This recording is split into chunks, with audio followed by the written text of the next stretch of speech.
First application. Grandchildren? Okay. Yes. Okay. I think there's like 8 and then 8. It's funny. Mr. Feskins. We're pretty tight. I think it's.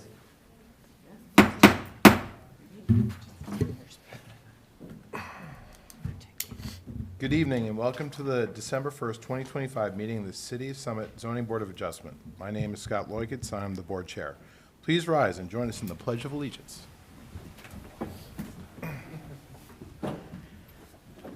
I pledge allegiance to the flag of the United States of America and to the republic for which it stands, one nation, under God, indivisible, with liberty and justice for all. Thank you. In accordance with New Jersey Statute 10:4-10, adequate notice of this special meeting has been provided to a newspaper record. It's been posted here in City Hall. This meeting is a judicial proceeding. Any questions or comments must be limited to the issues that are relevant to what the board may legally consider in reaching a decision.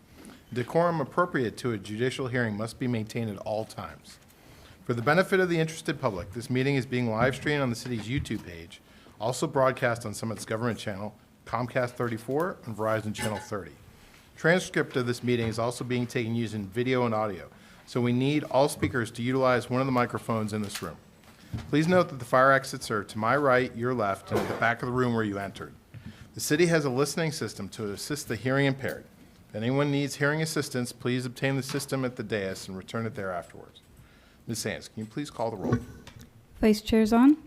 Here. Mr. Yuko? Here. Mr. Millay is expected but not yet present. Mr. Nelson? Here. Mr. Curran is expected but not yet present. Ms. Chifo? Here. Mr. Feskins? Here. Mr. Chanchuli? Here. Mr. Nearing? Here. Chairman Loikitz? Here. You have a quorum. You may proceed. Thank you, Jessica. Andy Ball is the zoning board's attorney. Mr. Ball advises the board members on matters of law and is the key interface with the applicant's attorney. Mr. Ball does not vote on these applications. Jessica Sands is a city employee and is the zoning board secretary. Our board secretary works with applicants on preparing their applications, planning our agendas, and keeping our meeting minutes. The board secretary also does not vote on these applications.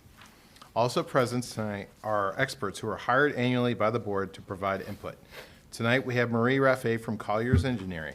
Also present is Ed Snikes from Burgess Associates, and he's our board planner. These experts are seated at the table to the right of the board, the public's left. They also do not vote. Our board consists of 7 regular members and up to 4 alternates. All members can participate in the hearings tonight, but only a maximum of 7 can vote. Most applications require a simple majority to be approved. Before we enter into executive session to vote on these applications, you will be advised of how many votes are required for approval. Each case will begin with the applicants and/or their attorney giving an overview of the application process to date and the variances that are required. We then hear from any additional expert witnesses the applicant may have to help explain the application and why these variances are needed. The board experts, followed then by the board members themselves, may ask questions of the applicant, their attorney, and their expert witnesses. Due to recent cases running excessively long, we strongly encourage applicants and their experts to give brief and concise testimony so we may get to as many cases as possible in a given evening. Once the board members and the board professionals have completed their questioning, the public will then have an opportunity to ask questions. This is not the time to tell us what you think about the case. That opportunity comes at the end of the hearing. Please be careful as you phrase your questions. They should not be preceded with a statement about the case, but should be a direct question to the witness. Also, before you ask your questions, please clearly state your name, spell your last name, and provide your address. It is important that our court reporter be able to keep a clear and accurate public record. After all witnesses have been heard, members of the public have their second opportunity to speak. That time you may express your opinion, positive or negative, about the application. Then the public hearing is closed and we enter into executive session. This is where board members discuss the case and then vote. You'll be able to listen in on our executive session, but you will not normally be able to participate. I ask that each applicant and/or their attorney, if present, come up and give a brief synopsis of their anticipated testimony tonight, including the number of witnesses and whether or not they think they can finish their presentation within 30 minutes. Tonight, we will begin with 96 Fernwood Road. Thank you, Mr. Chairman. Just to remind the board, I'm Brian Fahey. I'm an attorney. My offices are in Far Hills and Tewksbury, New Jersey, and I represent the homeowner of 96 Fernwood Road in Summit, Christopher and Abby Capinetti. We are here, this is a second meeting. We appeared before this board on September 15th, where we heard Chris Capinetti, the homeowner, testified as to, gave us some context and some background. And then we heard from Jared Ch. Mr. Fahey, I think we're just asking at this point, just the witnesses we're going to hear tonight, and So- I'm going to get a brief summary from all the cases, and then Oh, great. we'll start with I you. apologize. No worries I at thought you were all. calling me up. We have 2 witnesses tonight. All right, perfect. And- Thank you, And sir. yeah, we'll do our best to get through it in 30 minutes. Thank you so much. We'll be with you shortly. All right, can I have a representative from 14 Hughes, please? Hi, my name is Brandon Reese. I'm the homeowner at 14 Hughes Place. Today I'll be joined by one witness, Jose Gennaro, our architect. Excellent. Do you think you'll finish in 30 minutes or less? I certainly hope so. All right, great. Thank you Yeah, for that. Thanks. Do we have any representatives from 175 Oak Ridge tonight? No. Well, they have asked to carry their case, so we as a board, after we go through the summaries, we'll vote on that little bit of procedural information. And then finally, do we have someone for 90 Tulip? Yes, Douglas Miller for the architect for the applicant. Great. All right. So can I get a motion to carry 175 Oak Ridge without notice? When are we hearing to? February 2nd. February 2nd. So moved. Sorry, was there support of why they asked for this carry? I must have missed the emails. Yes. Yes. There was a letter, said unforeseen family circumstances, and I think we don't want to delve Thank too you. much into Second. that. Thanks. Okay, great. Jessica, can you call the roll, please?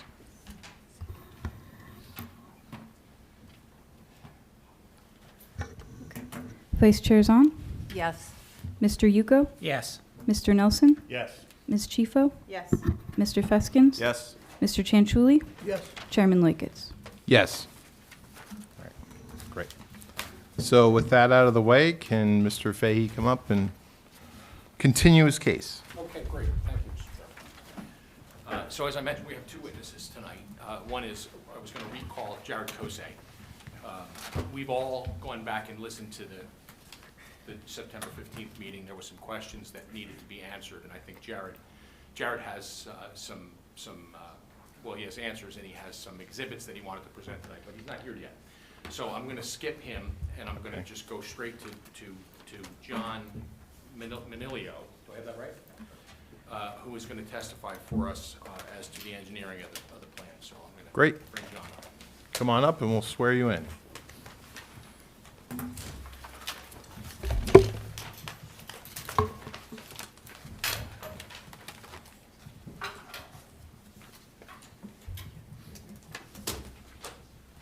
Good evening. If you could raise your right hand. Sure. Do you swear from the testimony you're about to give in this matter is the truth, the whole truth, nothing but the truth? I do. And please state your name and spell your last name. Sure. Legal name is Giovanni, Giovanni. Last name is Manilio, Manilio. Thank you. And can you briefly describe your background and experience for the Sure. board? I have a Bachelor of Science in Civil Engineering from Syracuse University. I've been practicing and licensed in the state for the past 17 years, licensed in good standing. Testified in front of numerous boards throughout the state. Can't say I've testified in front of this board before, but I've testified in front of other boards in the vicinity, including Madison, Chatham, Milburn, Springfield, New Providence, Berkeley Heights, Any Keep going questions, or on. would you like to accept his credentials? We would. Thank you. Go ahead. All right, so I wasn't here, and I don't think anybody from Cariago was here at the last meeting, so I'm just going to kind of back up just a little bit, give a quick overview of the existing conditions on the site.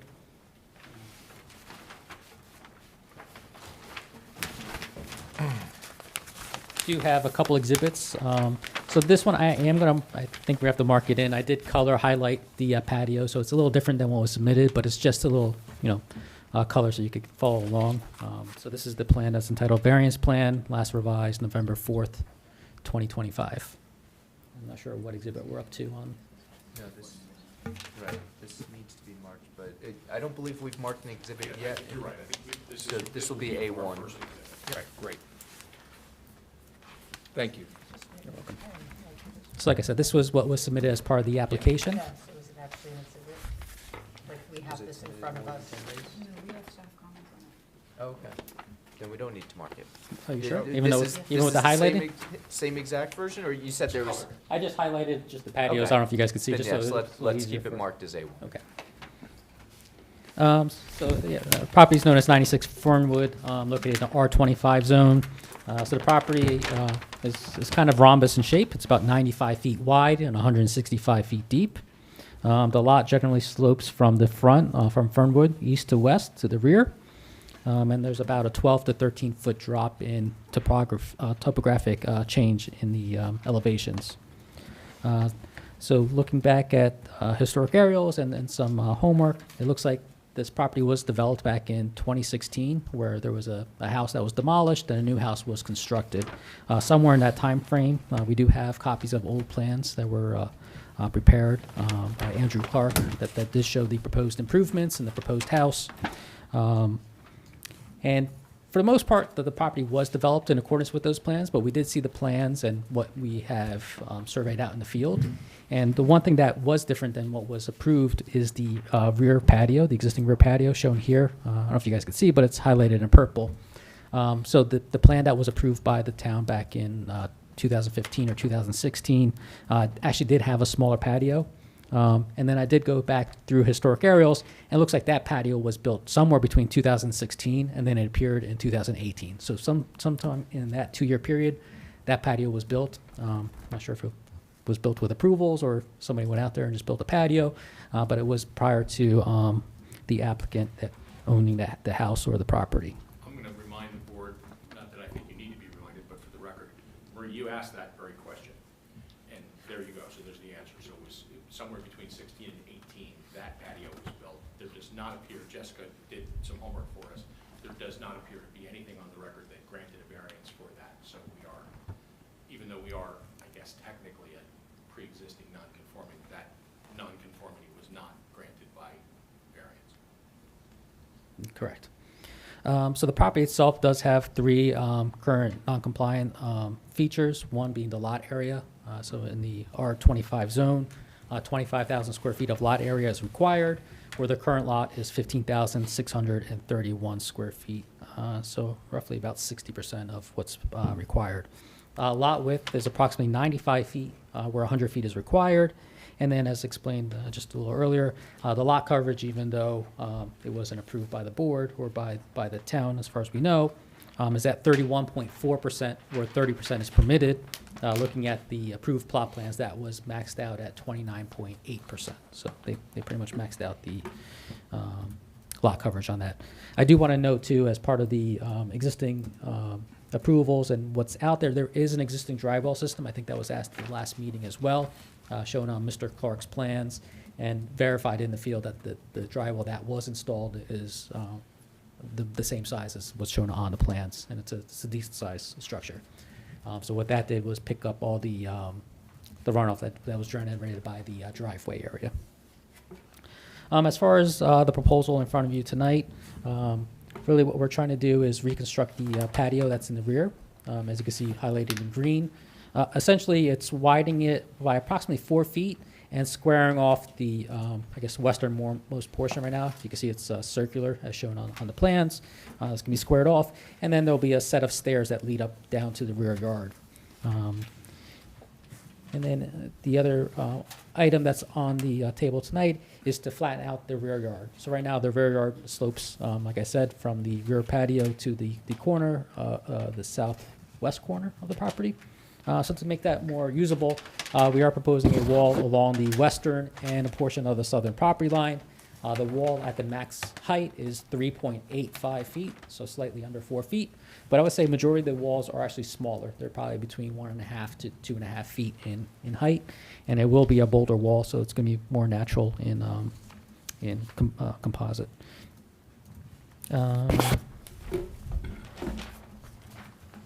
Additional changes that were made to the plan since the last meeting. There was a fence that was added to the top of the wall to provide protection. And then along the patio, there's a 4-foot fence that was proposed as well. And the landscape designer could talk about that in a little more detail as well. And we will comply with the requirement in the ordinance that the wall plus the fence will be less than 10 feet in height. So there is no variance that is being requested on that. Additionally, at the last meeting, there was discussion about extending the wall over the easement and along the whole rear property line. So we did do additional surveying out there and picked up the inverse of the sanitary line. So that sanitary line is pretty deep. It's between 8 and 10 feet deep. And the wall that's being proposed on top of that is, like I said, it's a boulder wall, but it's only about 1 foot to 2 feet tall. So it's essentially one boulder. Given the depth of that utility line and that there's really no point load on it, we don't feel like it will have any effect on that utility.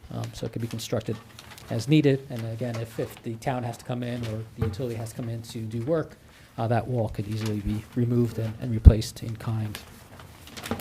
Additionally, we did add stormwater.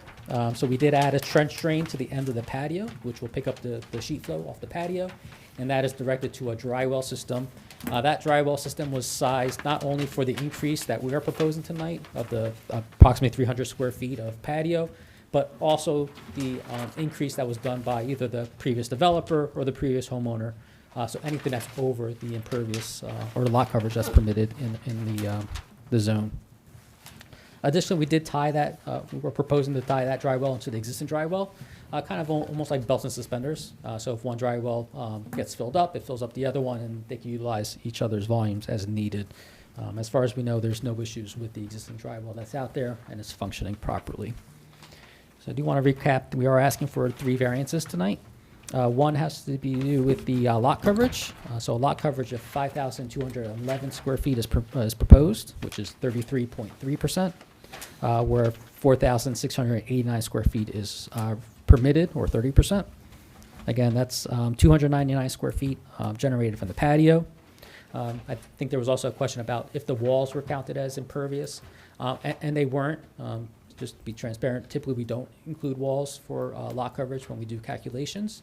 And essentially, especially in this case, it is a boulder wall, so it's irregular. It's hard to say exactly what the impervious will be because it's not a man-made structure. It's going to be different size, different shape.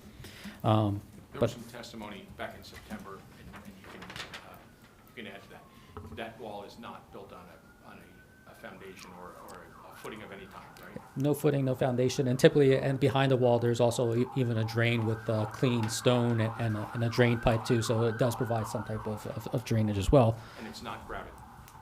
I'm sorry? Not grouted? No, not grouted at all. No, it's an open boulder wall. Additionally, like I said, we'll provide stormwater to compensate for any overage on the lot coverage based off the 30%. And then just want to note that, it is an undersized lot, so if the lot was fully conforming, a lot coverage of 7,500 square feet would be permitted on this lot. Second, we are proposing a side yard setback for the patio that's attached to the dwelling. So 12.7 feet is proposed for the patio, where 17 feet is required. Again, the reason why we went wider than deeper has to do with the topography of the lot. So from the first floor elevation to the rear yard, you have approximately 8 to 9 foot drop in elevation. So by going wider, you could utilize the topography better instead of going deeper into the rear yard. Additionally, we do have, as you can see here, the steps that adds to the impervious coverage, and that leads to the rear yard to allow usability of that rear yard for sports for the applicant's children.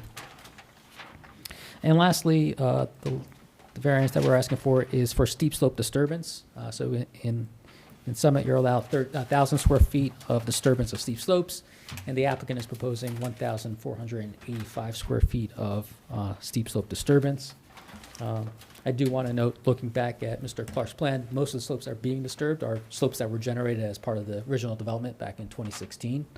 And then secondly, with the disturbance of steep slope, the whole purpose is to protect downstream neighbors from erosion and from stormwater.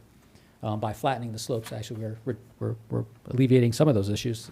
As the slope is flatter, you're actually going to have less runoff onto the neighbors' properties because the water takes longer to get to them.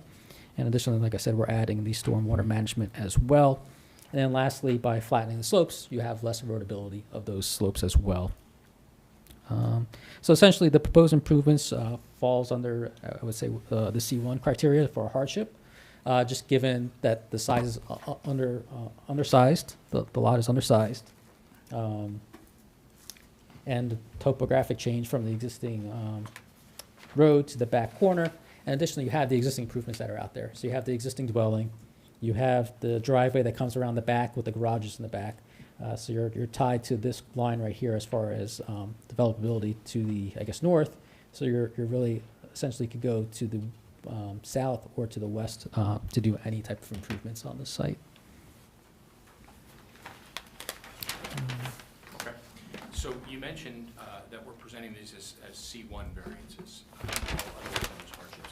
So my questions to you is, my first question is, would it cause a hardship to the applicant to make the application consistent with the terms of the zoning ordinance, specifically the 3 points of deviation? Yeah, it would be a hardship on them to not comply or to deviate from the zoning change because, like I said, there's really nowhere to go with this patio without keeping it just as is. And again, the applicant has stated that they want to make this more usable for their family. If you look at the layout of the existing patio right now, it's not efficient. There are some areas like adjacent to the steps that are not being utilized. Like I said, it's circular, so it's you know, as far as efficiency, it's not a good patio that could be utilized in its full extent. So if the board were to grant the variances, would it create an adverse impact or effect on the surrounding properties? No, it will not. So it's located behind the structure. It's not visible from the general public. We're increasing we're actually detaining stormwater coming off the site, so we're increasing the detention of stormwater on the site, and we're compensating for the extra impervious that has been already placed on the site. I assume your answer would be the same if I asked you if it would have an adverse impact on the neighborhood in general? Correct. Okay, would it create any increased traffic or noise? No, it will not. Would it negatively impact the safety or welfare of the community? No, it will not. Should the board grant the requested variances, in your opinion, would it be at the cost of the intent or purpose of the master plan or the zoning ordinance's goals? I do not believe so. Okay. Would it be inconsistent if the variances were granted with the development plan, the municipal development plan? I don't think so. I think it's a benefit for the community and for the neighborhood. Again, they're trying to increase the usability of the lot and make it more usable. And again, I don't think it's going to have any negative impacts on the neighbors or the general public. Great, thank you very much. You're welcome. I offer the witness to the board and to the Great, thank you. consultants. Board experts, what questions do you have for this witness? I do have a question about the dry well. I see your calculations show that it's designed for collecting 522 square feet. Mhm. But I think you said in testimony that it's collecting 300 square feet of the patio. So the increase in the patio is 300 square feet. So not only are we capturing the increase, the 300 square feet, we're capturing the whole patio.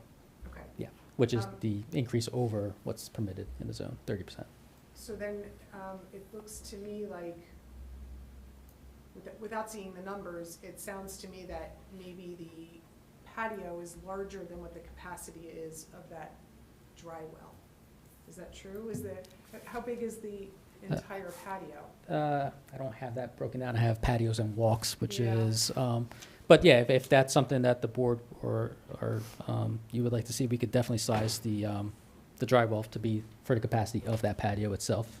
It's just adding a little more stone. Yeah, so I recognize that you designed it for a size Mhm. that, would be increased. Yep. But I want to make sure that you're not taking more than that and putting in it. No, it makes sense. We could definitely size it for the impervious contributed from the That'd be patio. great. No problem.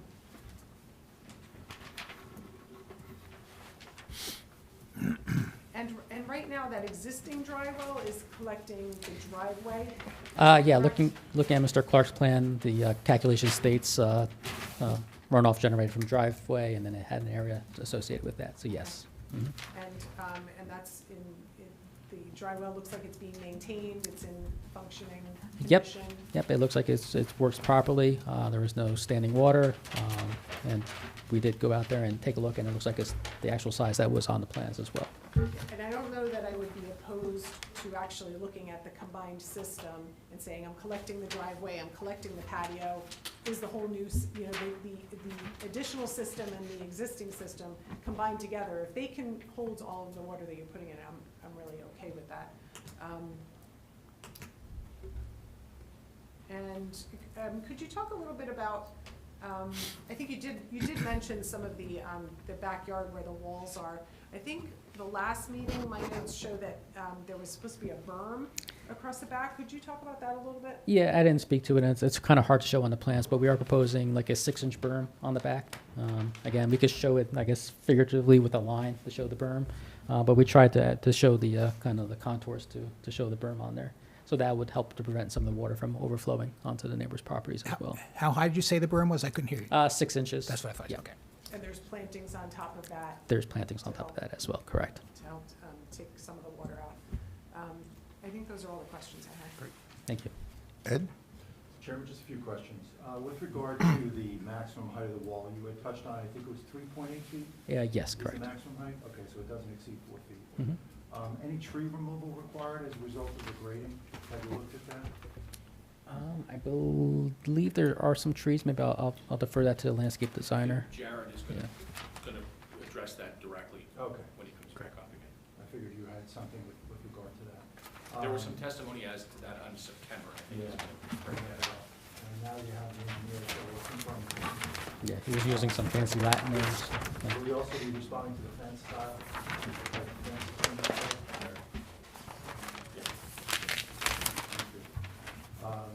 Regarding the dry well itself, I believe you said it's going to collect the additional water above 30%? Correct. Of the overall coverage? Mhm. So therefore, you're providing that as a rationale for the increase in coverage? To Correct, and it mitigate that water. sounds like it might get a little bit bigger as well. Okay. When you talked about the hardship of the variance itself, you talked about the practicality of the patio. I'm not sure if your landscape designer would touch on this, but why so big and so wide? You're going into the side yard setback. The setbacks are there for a reason. Obviously 17 feet compared to 12.7 feet. It's a matter of seeing why you're asking for that relief from a hardship standpoint. What is it about the design of the patio that requires or makes the hardship necessary? Yeah, I'll let the landscape designer talk about that, but I think it has to do more about maneuverability and utilizing the actual patio.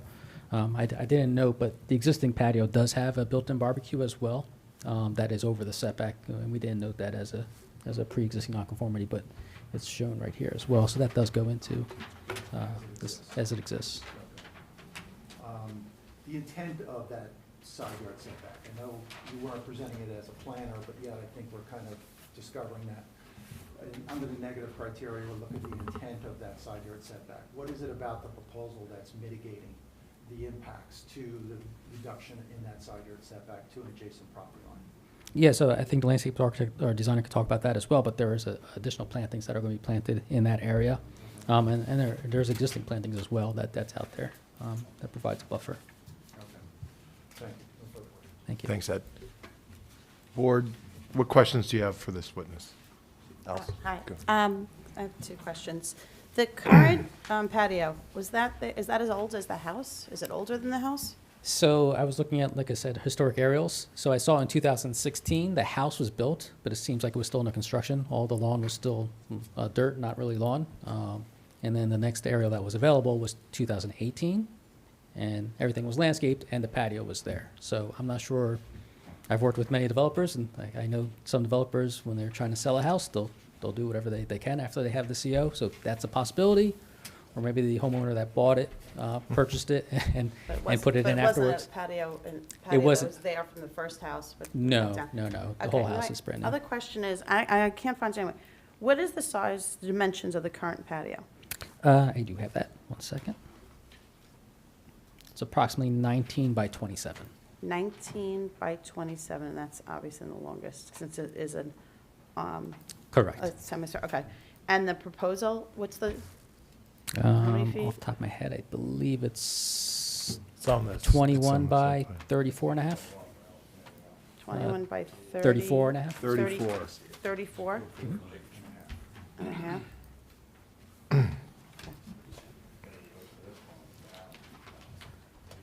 So some of it's going out further to the backyard, but some of it's also coming closer to the house. Like I said, there's a portion that's not utilized between the house and the patio existing. Thank you. So it's your testimony that the edge closest to the neighbor's property is not moving closer to the neighbor's property? No, I don't. It is moving closer, but It it's, yeah. But there is a pre-existing, I guess what I was saying, there's a pre-existing barbecue there already that doesn't comply.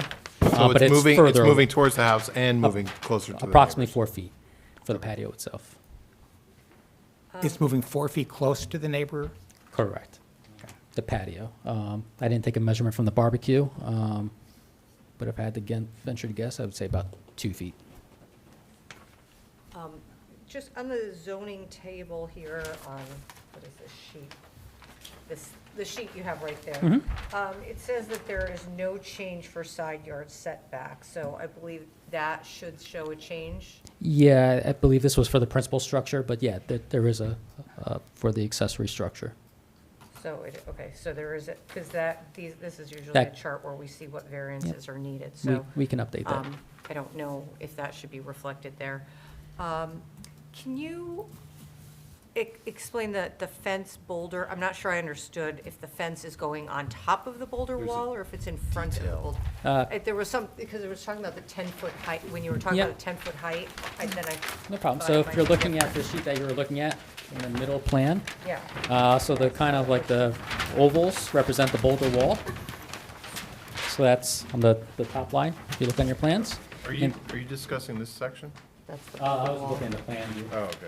So, yeah. And then the fence itself is the line with the X's. So it's, So it is in front of the boulder wall. well, it's on the property owner side, so it's on top of the wall. Okay, so it is, okay. That's, because in the section, it doesn't quite look like that. There's like a fence detail and a boulder wall detail, and I didn't see that they were like, I mean, your testimony made it sound like they were on top of I each don't other. think that's that's the old plan from 2015, isn't it? I think this is the one I picked up today. I'm just trying to look from over here. We got this today, in our or I picked it up today. I don't know, it was in my, right? Is this something that the landscape or designer would be better to testify to? Ken, I'm just trying. I see Okay. I don't see a detail in here. Which one? This is what. This detail? Well, the fence is supposed to be on top of that, apparently. Right. Yeah. It's just a wall, no fence. But the Fence fence, is on top of is the wall. fence on top of the wall? That's what- Yeah, it's set back a couple feet. All from right, the so top. then the detail's not correct. No, because we don't typically show a detail with both together. You have a detail for the fence, and then you have a detail for the wall. It literally makes no sense. Why would you do that? That's how It it's. doesn't show us the height of the structure if you're Right. showing them separately. And also, your fence detail, the way the posts are shown here, where where you basically set the fence in the ground, then it's set among the boulders, right? Those, whatever the stakes are, the way this is. So I'm a little confused about how you're putting the fence on top of the boulder wall, basically. It's That's my not- question. So it's not right on top of the wall. So you have the wall, right? And then behind the wall, you have dirt or soil. So it's going behind the wall by a foot or two. The fence is going behind the wall? Correct. So it's, Okay. It's on top of the wall, but it's on the high side of the wall, not on top of the wall. On the high side of the wall, but behind the wall. that is different than what you stated Right. earlier. Also, I wouldn't call it behind if it's on the property owner's side, right? I Right. think of behind as on the neighbor's side. So I just want to be clear about what we are seeing in the drawing versus what's going to be built, because I'm a little confused by the testimony. No, that's fine, I can clarify. So let me try to step back. I thought I was using kind of industry standard language, but, so we'll step. Yeah, it's semantics. It depends on what we're looking at. All right, so we have the rear that grades to the rear, right? So before you get to the rear property line, you're gonna have a fence that's gonna be there. And then about a foot or two past the fence, you're gonna have a boulder wall that drops down. And that drop is gonna be ranged from a Right. foot to 4 feet. And then you're gonna have That's not semantics. The fence is behind the wall. It's not on the wall. That's not semantics. It's Yeah, I in was front of saying the wall. in front of the wall. It's in front of the wall. The fence is in front of the In stuff. front of the wall, as Let's- shown on let's the say drawing, that. not Let's say behind. the wall is in front of the fence, Fine. between the It's not on fence top and of the the fence. patio. It's not on the wall. Wait, Correct. the Right. fence is between the wall and the patio. You're Yeah. exactly right. There we go. Yeah, what I And- was trying to say was, when I say on top of the wall, I meant on the high side of the wall, not like on the. So if we walk out the back of the house, we first get to the stone wall, then get to the fence, Right. and then somewhere Well, else that- is to me, property then- line. You're Wait, gonna get no, to you the fence get first. fence and then the stone wall. Isn't that what I according said? to- No. Okay, you first get to the fence from the house, first get to the fence, then the stone wall, and then the back property line. Okay. Correct. And so then, okay, so wait, now the that. stone wall Is that right? is Is that facing right? the neighbors? Yes, yes. Property slopes away. Okay. They're leveling the property, so that's a retaining, it's essentially a retaining wall. Yes. You want me Made Okay. to Want look me to draw a like, little profile on the A1 exhibit? and then. No. This here, Okay. right? Well, yes. And then, so the other question, you just, on the fence detail, it says 6 feet, and you had made a reference that it wouldn't exceed 10 feet at Ye- some point in your testimony. Yes. So what's allowable for a fence is 7.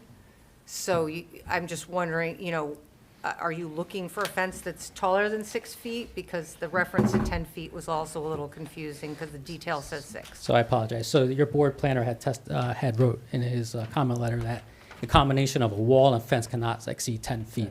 So Right, that's what I if was they're like referring. one on top of the other, right? Yeah. Right. Essentially, again, they're not right on top of each other. They're going to be staggered a little bit, but counting them as together, you have a 3.85-foot wall and a 6-foot fence, which is 9.85 feet. So that's why I was trying to say that it's not going to be more than 10 feet. Okay. But the reality is, John, nothing is going to be higher than 6 feet, right? From grade level, is that correct? Well, Because the 6-foot wall is not on top of it, but behind the. Can we just simplify this? The wall's gonna be 6 feet, 4 feet, and, I'm sorry, the fence is going to be no 6. more than 6 feet, yes. and when you combine that with the maximum height of the retaining wall, you're not gonna trip the 10-foot threshold. Correct. So no other variance is needed. Correct. Thank you. What other questions do we have for this witness? Don, what do you got?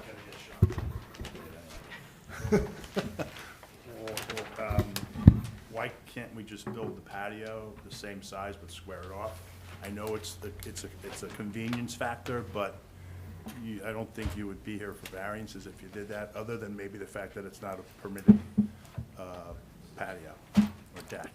Yes, I think you're right. We will still be here for 2 variances for the steep slopes and the impervious or lot coverage. Well, yeah, okay, I'll give you that. But again. Other than size, I mean, if I'm looking at the front of the house, forget the trees that you're gonna plant, we're gonna see the patio sticking out, or the deck sticking out, how far to the left of the house. And it's not right up against the house, right, so there's gonna be a space between the house and the deck. There'll be some landscaping. Yeah, it's a patio, not a deck. I mean, my real Yeah. question is, why can't you just rebuild what's there, square it off? It's something we could look at, but I think the landscape designer will talk about the reason for it and again, the layout. And just one other thing, you mentioned that when you were speaking earlier, you said one of the sets of stairs is kind of useless, No, I but yet think, you're replacing them. no, I think I said that there's a portion of the patio or portion right here that's not being utilized, that's kind of useless right now, that the patios can be extended into. So in between the existing patio and the house, there's open space. I must have misunderstood. No, sorry about that. Anything else? I have one. Have you discussed this with the neighbors at all? Do they have any objection to losing 4 feet of sidewall, side yard clearance? I'm not familiar with that. I could ask the applicant or have the applicant speak to that. Would you like to address Mr. Capinetti directly? He's here. Yes. Yes, hi, Christopher Capinetti, homeowner, 96 Fernwood Road. And I'll just Happy note to that answer your question. you were sworn on the prior hearing and you remain under oath. Thank you. I'm sorry, sir, your question. Have you discussed the loss of side yard clearance with the neighbor? Do they have any objection? No objections. They've been notified, and by my attorney, and I've also spoken with them. No issues. Okay, thank you. I'll expand on that just a little bit. One of the neighbors adjacent to our property has a quite oversized lot. And we did reach out to that neighbor to see whether they would actually sell us some of their they have 1.75 acres, something like that, a huge lot for the zone. And we asked, why don't you just sell us a piece of your, so we can eliminate some of these variances, and the answer was no. No objection to what we wanted to do, but Okay. had no interest in selling. All right, thank you. a piece of the land. Great. Okay. Any questions only for this witness from the public? Seeing none. Okay, thank you, John. Mr. Fahey, next witness, please. Thank you. John will be here if you want to ask him further questions later on, but I'm going to bring Jared Kosei up. And Jared is going to expand on his testimony from September 15th and offer some based on some of the questions that were asked. Jared has also been sworn.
Okay, there we go.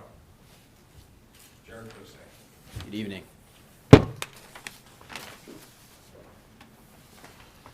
Good evening. How are you? Good.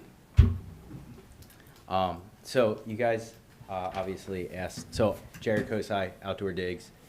We've been working with the Capinetti family for quite some time. This project has been about 3 years of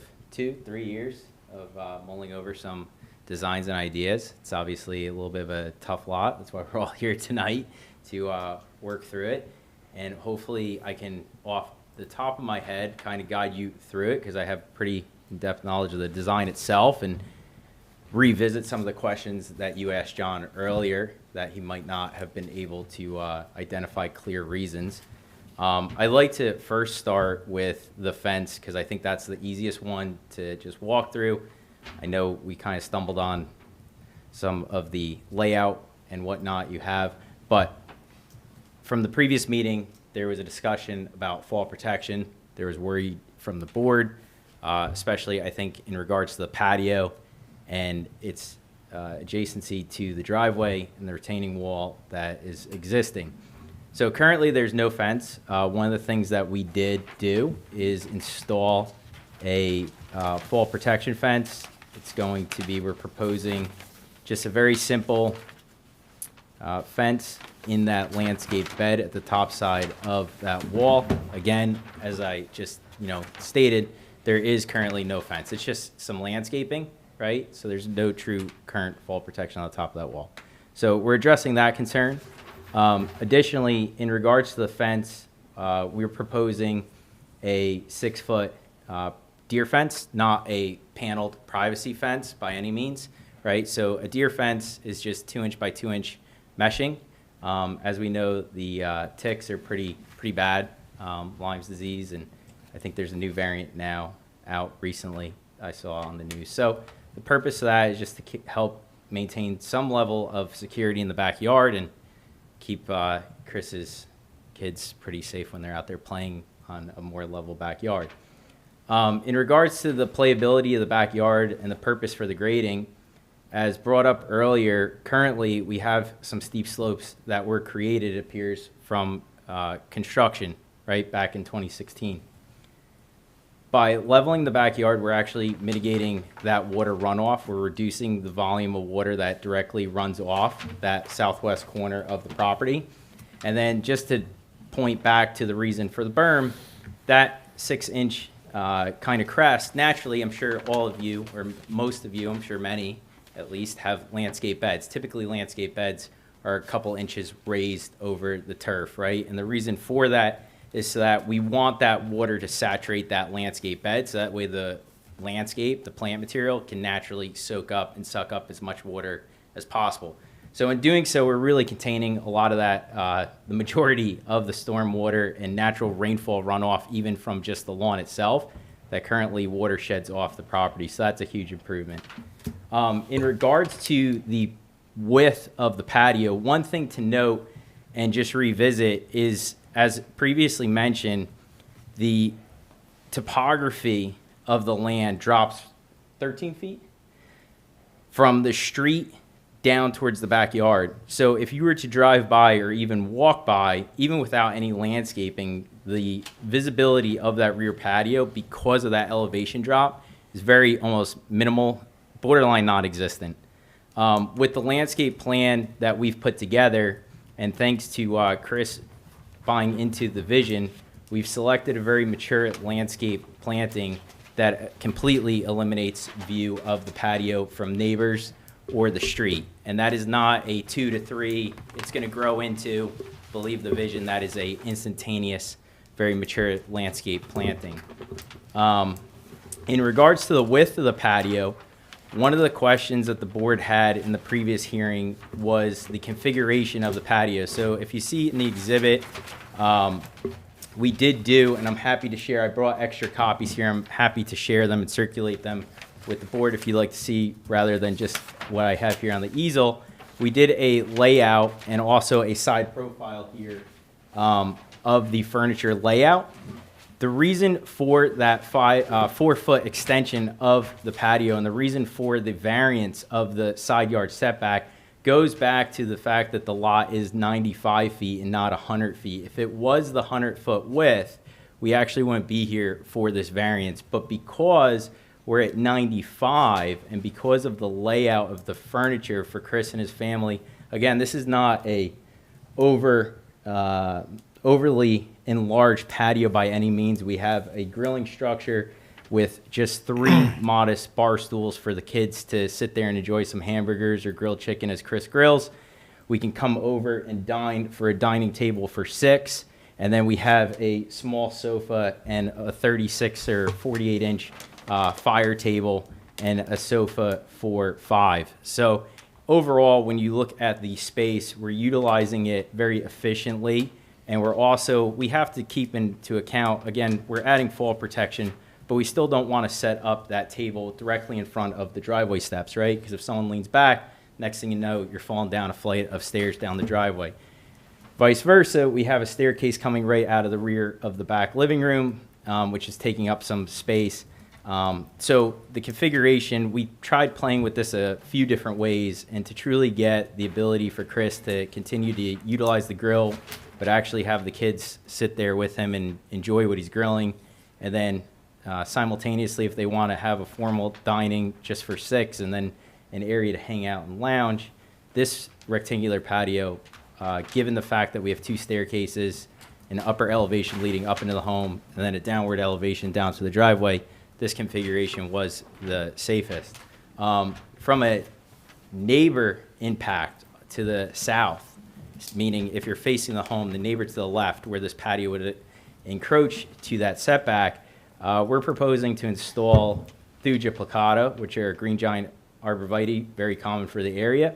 What is important to note is that we're speccing a 14 to 16 foot tall tree, which is very mature, not just in height, but width.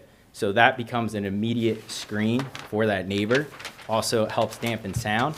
And even with that still, to the patio, from patio to property, as noted earlier, we're still hovering around 12.5 feet, which allows us for an additional about 4.5 feet of landscaping. So if you think about it, it's property line, mature privacy plantings, 14 to 16 foot green giant arborvitae, 4 feet of perennial grasses to help soften and further help lessen some noise, and then the patio itself. So we do have a really nice buffer. And then lastly, the cross section here, if you're standing out on Fernwood and looking towards his home, towards the Capinetti residence, on the left-hand side, to ensure that even with the elevation, we're very confident with the elevation you will not see this patio, because you do also have a bump out of the chimney on the home that helps obscure it. But to further ensure that that area is not only private for Chris and his family, but for passerbyers not to, see this glaring patio peeking past the home a little bit, we are proposing to install sweet gum, which is a columnar tree. It's really beautiful in the fall. It's a deciduous tree, columnar in nature, and those as well are spec mature at 4-inch caliper. I will note that the average caliper size tree that typically is installed on a new landscape is usually around 2 to maybe 3 inches. So this is definitely a more mature, more robust instant gratification of privacy and aesthetically pleasing landscape. There's also a couple, there's a ginkgo balboa that we're installing, which is a proper shade tree, beautiful. If you guys like your plants at all, it's a beautiful autumn foliage, but I'll turn it over to you. Hopefully I hit a lot of the questions, but I encourage you all to ask away. Thank you. Board experts, what do you have for this witness? I think there's a discrepancy between the plans that you prepared and the engineering plans about the deer fence in the backyard. Your plans show that it's a 4-foot deer fence, and the engineering plans shows it's a 6-foot deer fence. Do you have any comments on that? Yeah, that is definitely a typo by us in the office. It's a 6-foot deer fence. It's a 6-foot deer fence? Correct. So on the engineering plan where it shows on sheet 2, and I know that's not your plan, there's a fence detail that looks like it's, a solid white privacy fence. That's probably gonna be eliminated from the engineering plan? Correct. Okay. Correct. And then what kind of, it looks like you have a different kind of fence that's around your patio? Correct. Could you talk about that? So it's called a cable railing system. It's a modern fence design.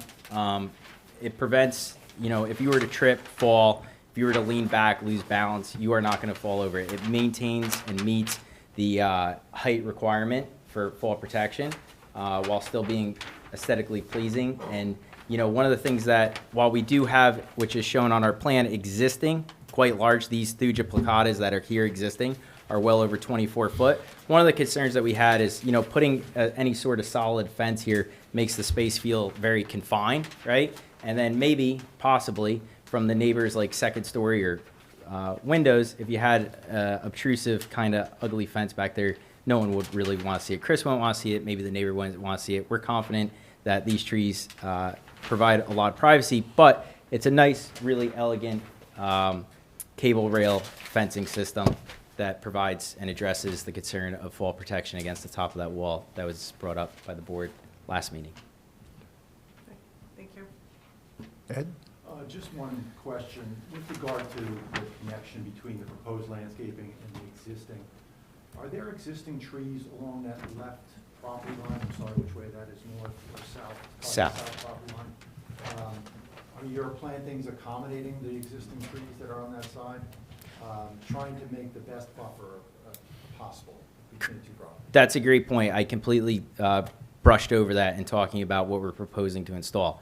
So in order to propose these mature plantings, there is an existing planting that was done previously by the builder, I believe, or maybe the past owner, resident of the property.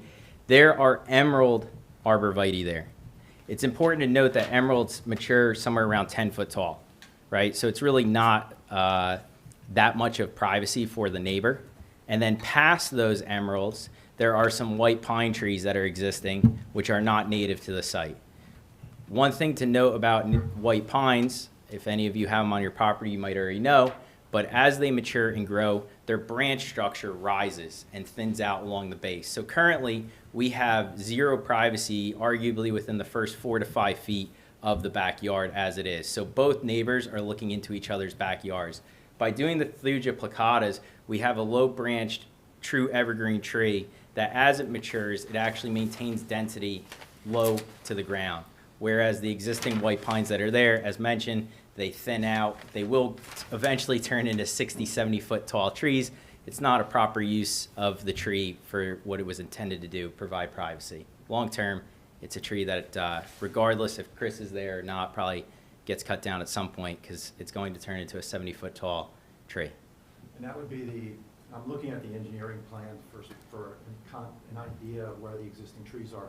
That's the row of trees that are adjacent to that southerly property line, more on the steep slope side. Correct, exactly. Those trees wrap the southern property line and then wrap around the west rear property line. So if you're looking at the home from the street view, the left property line and the rear property line, those trees were installed.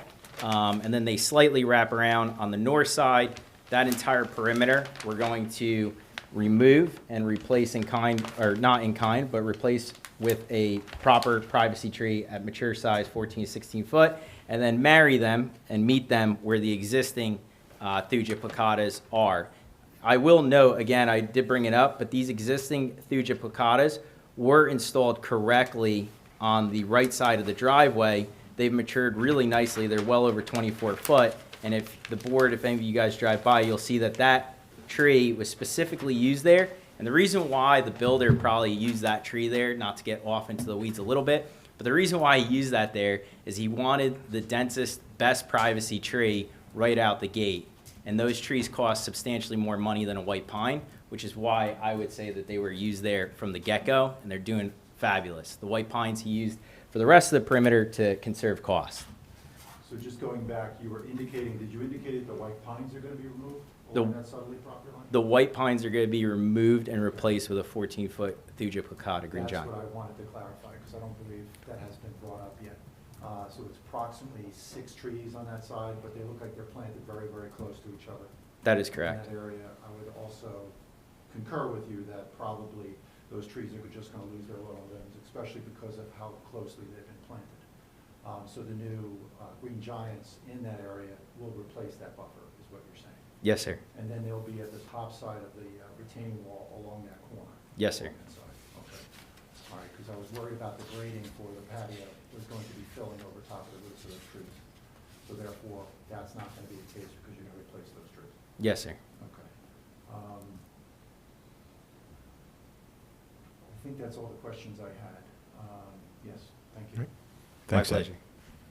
Tom? Yeah, a couple questions. Actually, the first is not so much a question, it's more of a process, I guess a process question. For the first meeting, the forester did not submit a report. For this meeting, when we have this new landscaping plan, which looks very nice, was the forester asked for a report? Because I know we did not get one. Jessica, was the forester asked to report? I was not asked to get one from him. Okay. That bothers me. I would like to know what the forester thought of this new landscaping plan. So, we might want to consider that as a condition, should we get there. The next question, I get that the side yard setback for the patio is driven by the functionality, but it's a desired functionality. It's not, that you could have a functional patio with less or maybe even no side yard setback, isn't that correct? It would be different functionality, but it would. You would not be able to see a family of 5 to 6 to dine and recline. You would have to choose between one or the other. But it would be less functional, but it still could be functional. You would have to answer your question, you would have to choose between one or the other. Okay. Fair enough. I think that's all I had. Or to piggyback on that question, you could make it deeper and then have, So- have it be a little bit, change the layout a little bit. I mean, this is a nice looking layout, but it's a sort of nice to have, want to have, not, not, it's possible to lay it out other ways, right? The other question, you were mentioning 12 to 14-foot thuja, those are the green giants? Correct. Okay, can you tell me on the, I just want to make sure that I'm reading this right, because I see 12 to 14, one maple and one ginkgo, but everything else on here says 8 to 10 feet. So which ones are the 14 feet? So that was not updated. Those discussions were had with our client from a budgetary standpoint after the submittal. So comfortably, we're going to be installing the larger tree rather than what's in front of you today. That will be shown in our update. The Okay. thuja picatas, which are listed, it says, I'm sorry. It says thuja green giant, and you have 3723, so you have 42 of them altogether. Correct. And on here, they're 12 to 14s. We're increasing those from 12 to 14 to 14, 16. I don't, mine, I must have the wrong set of plans. Mine say 8 to 10 feet. The green giants are 8 to 10 feet. 8 Yeah. to 10 feet. Yeah, Yeah. this hasn't been updated. Okay, I thought that's what we had here today, was the updated plans. If you can indicate the date you're drawing. 11/25, 2025. We have 11/13. Oh. Okay. So then let's mark this set of plans as A2. Right, 11, And, 25. this is 11, 13, yeah. Yeah, so is this what you offered to give us copies of? Yes. Yeah, then maybe we should get the copies, Yeah. yeah. So what I will note is that that is a sizing change. The layout itself, placement, orientation, none of that has changed from what you guys are currently looking at. When, Jessica, do you have these plans? Have you received them? I don't have the ones that are up here right now. Okay. I only have the ones that you guys got. Okay. So it should be A2. What other questions for this witness? Jay? Oh, Allison, go ahead. You were talking about the deer fence Mm-hmm. and trying to keep the deer out. Are there gates? No I don't- gates. Okay, so that didn't make sense that you're talking about keeping the deer out of the property to, protect the kids from deer ticks. Was I missing something that you're talking, there's a little section that has a deer fence. No, It's not so really the- keeping any deer, The deer fence is the perimeter of the property line. but if there's no gate that's proposed. Yeah, of course. I mean, a gate would ensure 100%, but if you know the property well, you'll know that there is kind of no man's land of a wooded area back here because the parcel behind him and the utility easement, this is heavily wooded. So the deer typically utilize that area and come up through the backyard. The chance that they come down the driveway, given the vehicle traffic, is very unlikely. I mean, it can happen, of course, but you're going to cut out. Point, Allison, it's open to the driveway. Okay, there's no I gates. have- Okay. Correct, yes. I To your think point. Deer can jump over the fences on the Yeah. side, so, okay. Or just walk I around. see them walking down Woodland Avenue every day. And They don't They're care. pretty comfortable Yeah. around here, there's no doubt. Jay, what do you got? Couple of questions for you. The steps that are coming away from the house, they're coming off of an existing doors, or is that being modified? That is existing, that'll remain. Is that, those stairs are the existing stairs as it is? Correct. What is the clearance between that and the new proposed bar, the countertop? I believe that is 3 feet. Okay. Then can you walk us through the rationale of why such a large landscape between the driveway and the top of the patio? Driveway and top of So patio. where you Oh, have that's the cable rail existing. fence. Sorry, that's existing. That landscape bed that is there, Right. that is currently existing. Was there ever a contemplation of trying to, recapture that to move, even if it's 1 or 2 feet away from the property line? We did, but back to your original question about the distance between the staircase and the grill, if we slide it over, then that becomes a containment issue because we limit our width from like 3 feet, right? If we gain a foot here and slide this all over, then that structure is going to slide with it. That creates a choke point here and an egress, ingress into this area for Chris to utilize his grill. At 2 feet, I mean, you'd have to really sneak by. Does that make sense? It does. Thank you. My pleasure. I have one question about the steep slopes. Did you happen to look at the surveys of this property from before the property was built? Because, I mean, it doesn't seem to me, just the justification that these steep slopes were created during the construction doesn't really sit well in, given that the, you know, if you already know that the street is higher than the backyard, is higher than the backyard neighbors, it just seems like that's sort of the natural topography of the lot. And then the neighbor, if I'm looking at the plan, or if I'm facing the house, the neighbor to the left is a little uphill.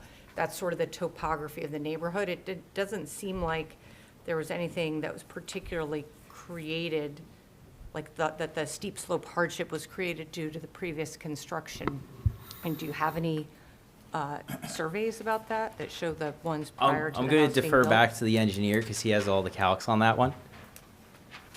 Yeah, so I just did the calculation. So I have Mr. Clark's plan from 2015, and it did have the existing topography in the back. So at the steepest, it was 12.5%, which is less than the steep slope criteria of 15%. So when they regraded it, they showed new grading to be steeper in the back. I could just clarify that Yeah, a I little could, bit? if you want, I could clip the plan. I don't know if you guys have the plan from 2015, part of the Oprah request or not. I don't think so. I don't know if it's on the paper. Seems strange that they make it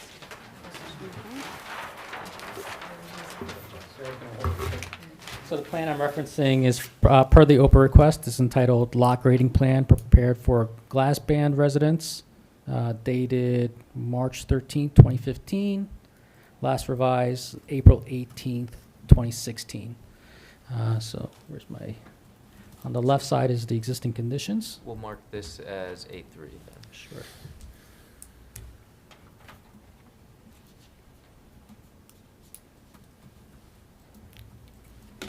So on the left side is the existing conditions. You can see this, the contour lines. As I said, I measured those, and they're 1 foot contours. The closest they are is 8 feet. So 1 divided by 8 gives you 12.5%, less than what's steep slopes. And then here you can see the darker lines. That represents proposed grading, and that those are steeper than, well, it's typically 3 to 1, which is 33%, which is a steep slope. And then additionally back here, there's steep slopes as well, which matches what the existing survey shows right now as of today. So again, I don't think the justification is, the only reason is because it is man-made. I think the whole reason for having steep slope ordinances, like I said, is to prevent erosion off-site and to help with alleviating any stormwater issues. And again, I think both of those would be took care of by placing walls and a dry well system. Thank you. You're welcome. Thank you. So yeah, so this is where I was going to show. This was the patio that was approved as part of the plot plan, highlighted in green. You can see it's a lot smaller than what was out there today and built at some point between 2016 and 2018. Okay. Thank you. Any questions for either of these witnesses from the audience? Seeing none? That's it. Anything you'd like to say in conclusion, or? We've already exceeded our time, so in the interest of time, I'm going to waive my right to Okay, great. Chair, before we continue, I think there was 2 points that were raised. I just want to make sure we don't miss them. Just one's for Linson to get a copy of, a review of this. Yes. And then would we need to retain water jurisdiction as well as a review of the updated and revised stormwater plan for the Yeah. updated We drywall? can add that as well. I was just going to talk about all those. Great. Mr. Ball, your turn. Conditions. So I have 3 conditions noted, and we may have 4. But first is our general compliance with the conditions noted in the board engineer's memorandum. Second is that revised stormwater management plan shall be submitted to the board engineer for review and approval. Now, Jay, you just mentioned potentially retaining stormwater jurisdiction for that. I see some nodding heads. So typically what the board will do is retain stormwater jurisdiction for a period of 2 years after construction, that if there are any issues with the neighbors, they can notify the city, potentially bring you back to the board to address that situation again. And our fourth then and final condition would be that a landscaping plan, the landscaping plan shall be submitted to the city forester for review and approval. Is that the third or the fourth? Fourth. Third is stormwater jurisdiction. Second would be revised stormwater plans. Got it. Right, I just want to note for the record, too, that no one from the public is here regarding this case, so we don't need to open up for public statements. So with that, we'll go right to executive session. Who would like to begin? I'll start. Thank you, Mr. Feskins. So, at first blush, this, the encroachment on the side yard was a concern for me. Frankly, the steep slope doesn't bother me as much as based on what they're talking about. I have a family, I want to use my backyard too. The stormwater with the impervious surface, I think, was very reasonable, and they're capturing what was an existing non-conforming condition. The testimony at the end here, understanding that they're trying to reutilize existing infrastructure that's already built, not exacerbate it, really constrains what they have to do here. As a result of it not being impactful in the neighborhood, you cannot see this. I know the topography of this area. I can't see any downside to anybody else. I would support this as presented. Great. Thank you. I do just want to clarify, I know we've thrown around existing non-conforming conditions a couple times. This is certainly pre-exists this current applicant, it's, not his construction, but I just want to confirm this is not a pre-existing non-conformity that needs to, continue. The board could ultimately turn it down through no fault of the applicant, but it's not one that predates the existing zoning code. It is just, a zoning excess. So it's not entitled to continue, but if we grant the variance, then obviously it would continue at that point. Thank you, Andy, for that clarification. Tom, Allison, Miriam? I appreciate that point, Andy, because one of the things that I was looking at was how much is it over? And it's 522 square feet larger than what's allowed, which is, significant. Well, it's like 25 by 20 feet or something. I'm thinking about it. I feel like the patio is sort of a nice to have. Like, wouldn't we all like in? I'm still thinking about this. I think that, I think there was a good presentation. I wish that I knew what everything on there I wish we had the drawing too. I know we have a condition that the forester is going to look at it, but I feel like we were all looking at plans that were 2 weeks or 10 days older than the most recent plans, and probably didn't know that until you guys started presenting. So maybe somebody else can go, and I'm still thinking. Well, I'm not voting on this case because I didn't listen to the first hearing, but I am somewhat concerned about the side yard setback. I think I'd be more concerned if it weren't such a big property next door. But I am concerned because it seems like it would be fairly easy to redesign this to minimize, if not eliminate, the side yard setback. But it's also an undersized lot, which creates issues. And, I don't see really any negative impact on the neighborhood from what's happening. Again, I'm not voting. I'm not sure how I would vote yet, but I just wanted to get those issues out there. Yeah, yes, sorry, and in thinking out loud, I did look at the zoning table for, if this had been an R15 lot, we would still be here for a variance for side yard setback. So that actually is almost like, suggests that it is encroaching even more. It's not because it's an undersized lot, it's because it's encroaching, like 30% of lot coverage is 30% of lot coverage, whether it's 15,000 square feet or 12,000 square feet. So sometimes that's an argument that's less compelling, but that's the thing I'm wrapping my head around. I think Tom's referring to the lot width. Right, but a R15 is a 90-foot lot width, and the side yard setback is 15 feet. So we're still over that, even if it had been R15, like zoned to R15, because some of the houses across the street are R15, so I was trying to, it's sort of unusual that this one ended up being an R25. I don't know why, how that happened.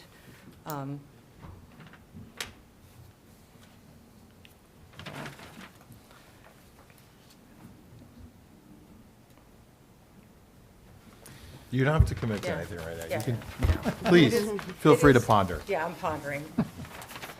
No, I think my colleagues have all expressed it very well, and I too believe that there's probably some way to redesign this to fit within the setbacks, but I don't know that that would have worked. I will take some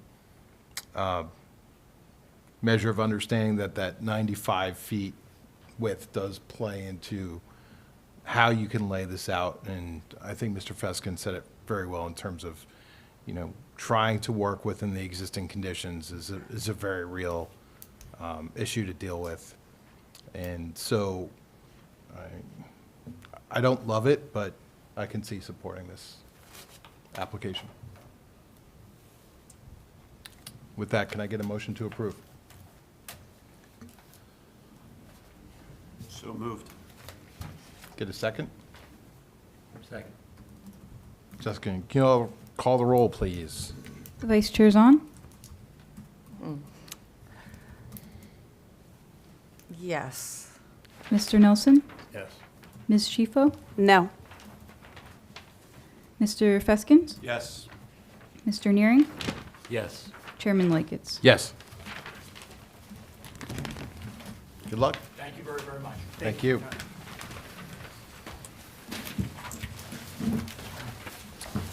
Moving on to 14 Hughes Place.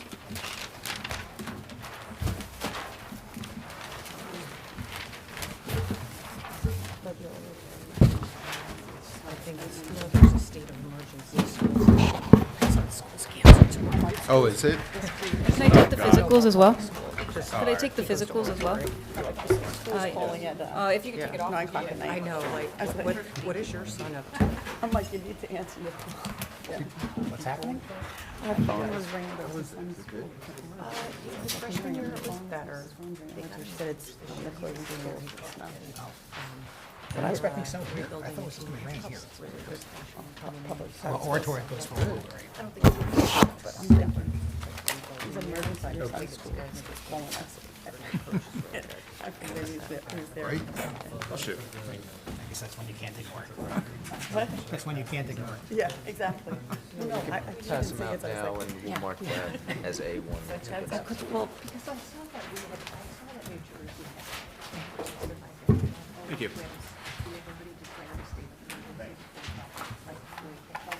They've gotten very aggressive in emergency. That's fine. So, All right. We can always share. Here, Hi, thank you. thank you. I'll share with Thank you. Marion.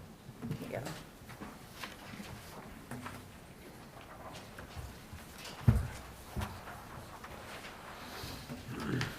I want this guy's a printer. These nice pictures. Yeah. Nice paper, good Yeah. picture.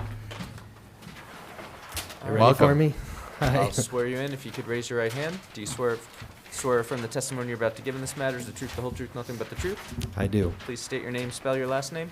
My name is Brandon Reese, R-E-I-S-S. Thank you. I guess first things first, you just passed out a set of pictures that we're going to mark as A1. And go ahead. Welcome. Thank you. Good evening, Mr. Chairman, Board. My name is Brandon Reese, and I'm the property owner and resident at 14 Hughes Place. Also with me today is my wife, Michelle Reese. I'm going to spend a couple minutes just explaining our motivation for proposing this project, and then I'd like to invite our architect, Jose Gennaro, to present some of the details of the project. So we've resided at 14 Hughes Place since 2021. Our property met for us an affordability niche in Summit, and we felt from the start that it was underutilized. After spending a year there learning about our space, we decided to make significant improvements and invested more than 50% of the purchase price to complete much-needed interior renovations and major system upgrades. Over time, the market has also noticed the opportunity in East Summit, and we're proud to be part of investing there in the long term.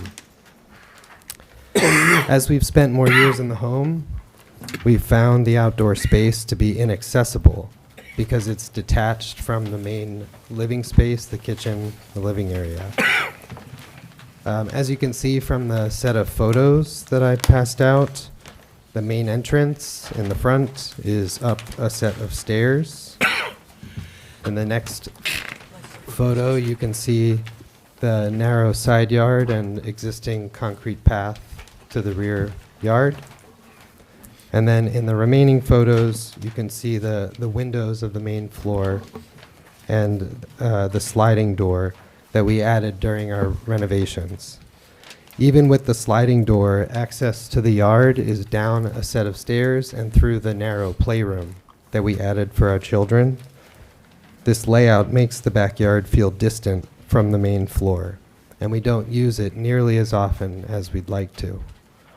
So we reached out to Jose to develop a vision for how we can fix this frustrating problem, and we're pleased to present our plan to add a deck to integrate the main living and outdoor space. We think it goes well with our other proposed improvements to the front entrance and the retaining walls, and that it solves the problem of limited access to our yard. So with that, I'd like to please invite Jose Gennaro to join me and present the details of our proposal. Before we do that, we'll just make sure that our board experts or the board itself does not have any questions for you. Sure. Marie? I don't have any questions. Ed? No? Questions for the For the board? architect, okay. great. Board, any Thanks. questions for? No? Any? Yep, go ahead. No, just public questions. Yeah, questions from the public for this witness? Seeing none? Okay. Let's meet Thanks. your architect.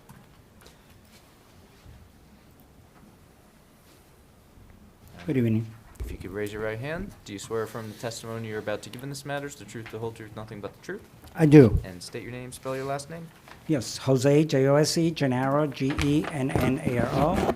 And I'm a licensed architect and planner in the state of New Jersey. I've been in with my own firm for over 25 years. And I testified in front of, I'm not sure about this board, maybe years ago. It's been a while. But I testified in front of other boards like Westfield, Union, Hillside, Newark, Irvington, all those. All right. Any questions, or would you like to accept his credentials? And my We would. license is current, by the way. Excellent. Thank you. Welcome. Thank you, Mr. General. Please Okay, thank you. proceed. Thank you. I do want to pass, you want me to do first the rendering? I have renderings of. Yeah, that would be great. So Thank you. I have 10 of the front and 10 of the back of the house. Start from here. You take one, and we'll pass it, yeah. And we'll I have be, enough 10, right? we'll be marking the renderings as A2. Okay. There's two.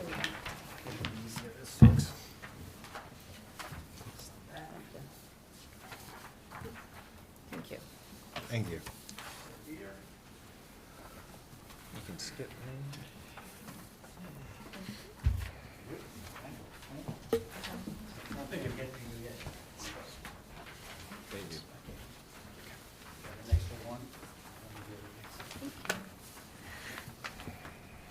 We also have larger of those too, 11 by 17.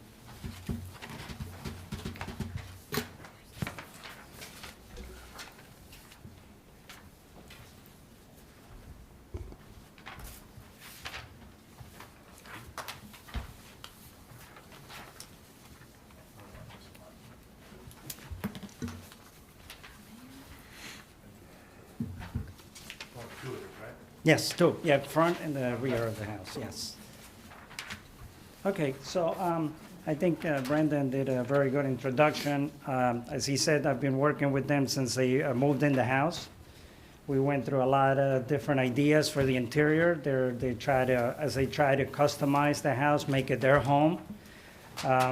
So they invested a lot in this in the home, in the interior. We opened. I have here the plans that were submitted to you.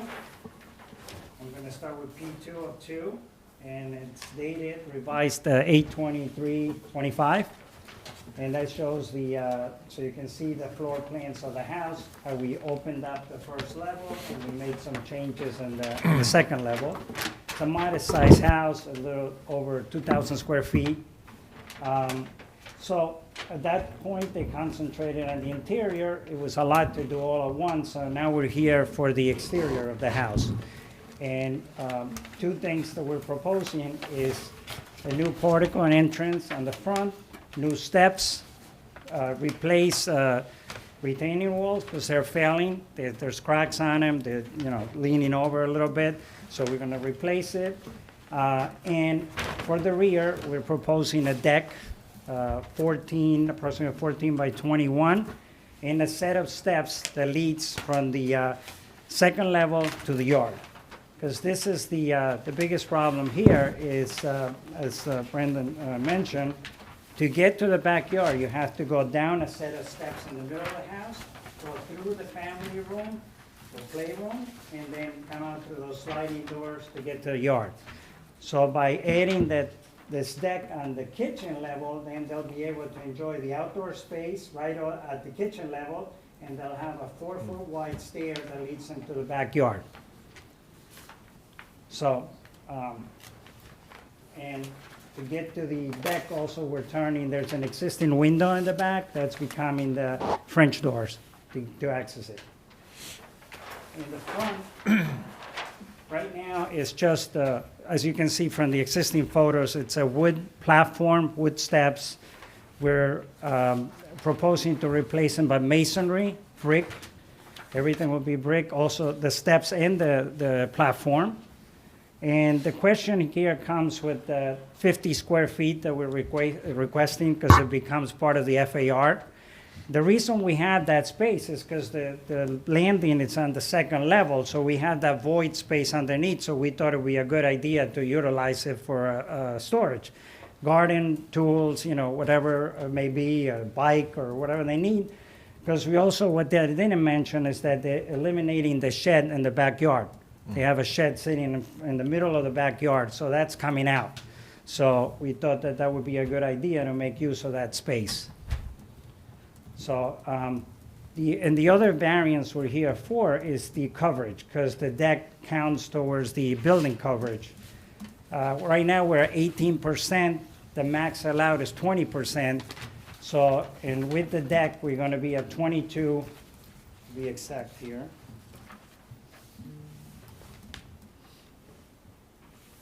22.67%. So how we got to that size is a 14 by 20 front experience. By doing so, designing other decks, we thought that 14 feet, it's the minimum you need in order to be to make the space usable, to put a table and chairs and be able to walk around it. So that's how we came up to that size deck. So. So like I said, front improvements that will increase will make the entrance more welcoming, will aesthetically more pleasing to the house and to the neighborhood, I believe. And the back gives them a great outdoor, good use of the outdoor space. Thank you. Board experts. Could you talk about the lot coverage increase for Okay. this project? Yes, the lot coverage is because of the deck, of the new deck. What's going to happen is, I think we don't show it that way here, but what we want to do is use what's called a rainscape drainage system by Trex, so it will catch the water, so they'll be able to use the space underneath the deck, so the water won't go coming through. So we'll pick up that water. The weight right now, the storm drainage is draining to the backyard. So we are proposing to that continue so that. And we're under 300 square feet, but we're open to, if the board decides that we need some mitigation, my client is open to that too. So But- I think, looking at your coverage calculation, is it accurate to say that your increase in the lot coverage is 295 square feet? I'm sorry, you're talking about lot coverage. Yes. I'm going to building coverage, okay. Lot coverage.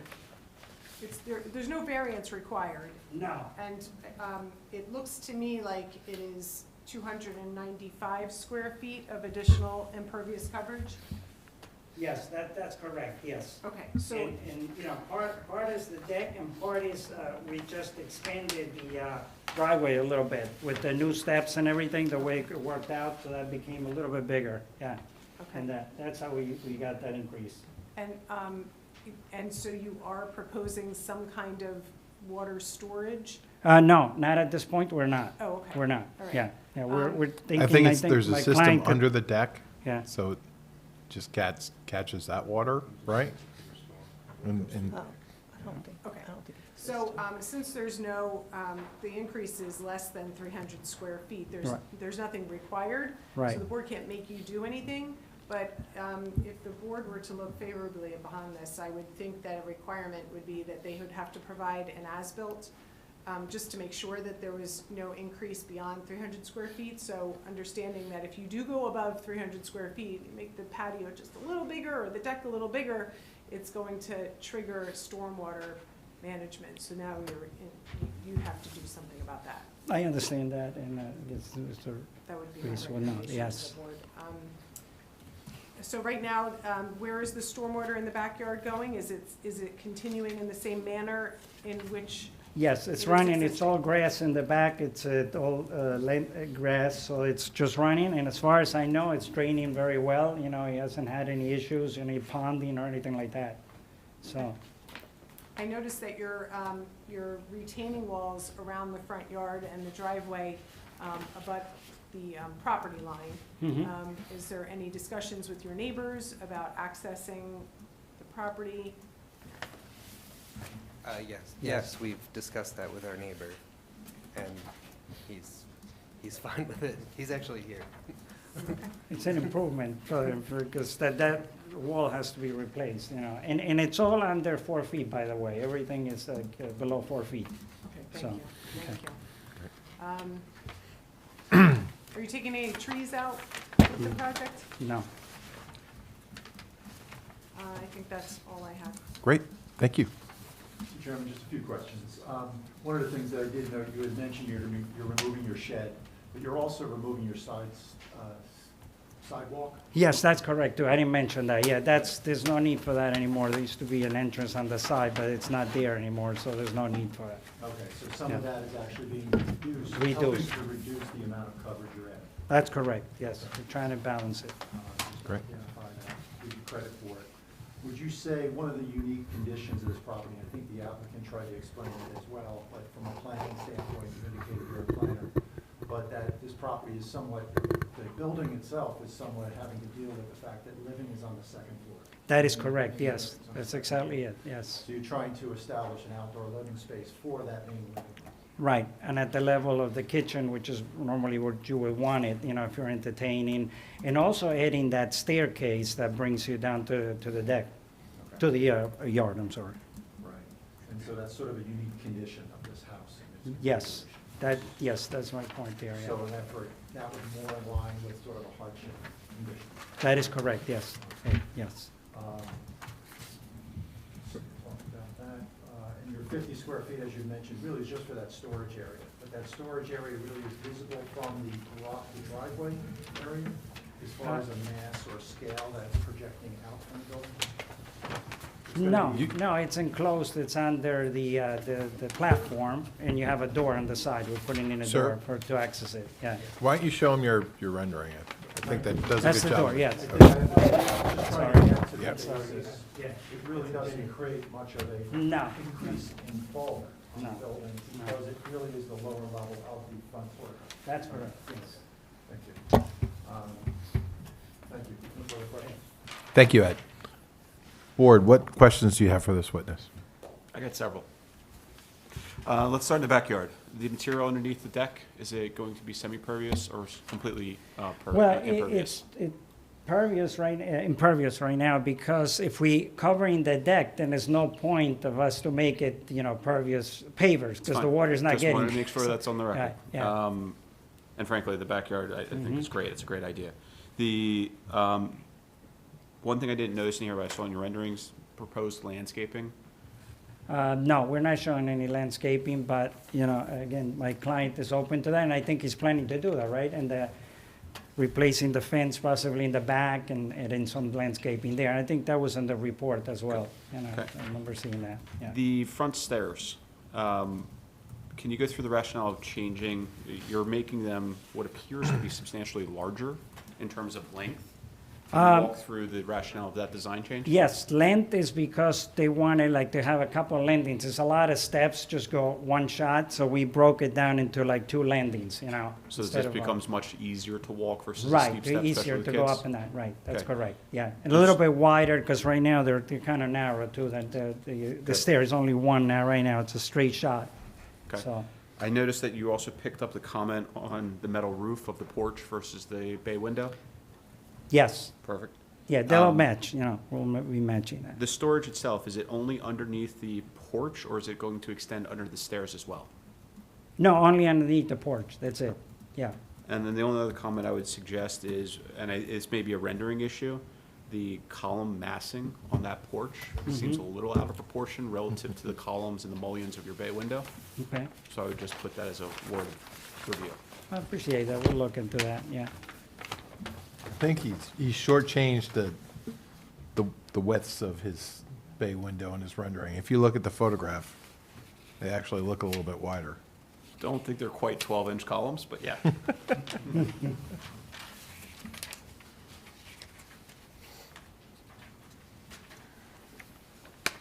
Other questions? Can you just re-describe where so you're collecting stormwater from the porch and discharging it where? I think I missed. No, we talked about the deck, I think. The We didn't talk deck, about that's the what I mean. porch. I mean Yeah, the back It'll deck. have Where like you- a gutter in the back, the Okay. system is like that. It collects Okay, a the gutter. water, and then it brings it down to 2 liters probably at each end, at each column. And you it'll know, just discharge run to into the yard? The backyard, yes. Okay. Into the, Have you discussed the forester's comment with your client in terms of the suggestion for screening in the backyard? I'm sorry, I didn't get This that. staff comment? Yeah. Did you get a chance to see that? Yes, I saw that, I don't know which one specifically. The screening trees along the back. Yes, correct. Yeah. Yes, Is that something you're amenable to? yes. Okay, great. Yes, we are. That's good to know. What other questions do we have for this witness? Just got one. The retaining wall you're going to replace, that's along would be the left side of the house if you're looking at it from the street? Yes, the left side of the house. And how high, and approximately how high will that be? It varies between 210 to 3.6, you know, or less, you know. It never goes over 4 feet, you know, it's below 4. And it'll stay at the same height because we're not planning to regrade or anything like that. It's just going to be replaced. Thank you. Any questions from the public for this witness? Seeing none. Any public comments at this time? Please, step forward. We just ask that you state your name, spell your last name. Sure. Or we're And going to swear you in. in. Yeah. Yeah. All right. So if you could raise your right hand, do you swear from the testimony you're about to give in this matter the truth, the whole truth, nothing but the truth? I do. Please state your name, spell your last name. My name's Matt Wenger, Wenger. My wife Kate and I live at 9 Hughes Place. We're here in support of the proposed deck and front improvements at 14 Hughes Place. We think it's important for the street values to allow for homeowners to make needed improvements on their buildings. Over the last few years, we've had a lot of new neighbors make a lot of improvements on the street. It's really helped the look and feel of the street, and we're just here in support of it. Excellent. Thank you for that. That's it. We appreciate it. You're welcome. Thank you. Any other questions, comments, please? We'll swear you in as well. Thank you. If you could raise your right hand, do you swear from the testimony you're about to give in this matter is the truth, the whole truth, nothing but the truth? I do. And state your name, spell your last name. Name is Sam Sivertson, Sivartsen. I live next door at number 12 Hughes Place, and just echo my other neighbors' comments that in full support of their plans for the house. Great. Thank you for that. Appreciate it. Okay, one more. Hi, Beth Provenzana. Do you swear- Provanzana. Do you swear from the testimony you're about to give in this matter is the truth, the whole truth, and nothing but the truth? Yes. Thank you. I am also a neighbor. I'm at 21 Hughes Place. I'll just add my support for this project. I really appreciate my neighbors making improvements to their property that make their space more accessible and more usable. And I think about, Michelle and her family and their ability to access their property will really lend their ability to stay longer in the neighborhood. Thank you. We appreciate your comments. Thank you. Can you just spell your last name one more Sure. time? P as for in me? Peter, R-O, V as in Victor, A-N, Z as in Zebra, A-N-A. Thank you. Thanks. All right. Mr. Ball, what conditions do we have? I have 3 conditions noted. First is our usual compliance with the conditions noted in the board engineer's memorandum. Second, as our engineer recommended, that an as-built survey shall be provided to the city after completion of the improvements to confirm that the impervious coverage is limited to the 295 square feet that's proposed. And third, as we had just discussed, a landscaping plan will be submitted to the city forester for review and approval. Excellent. Thank you.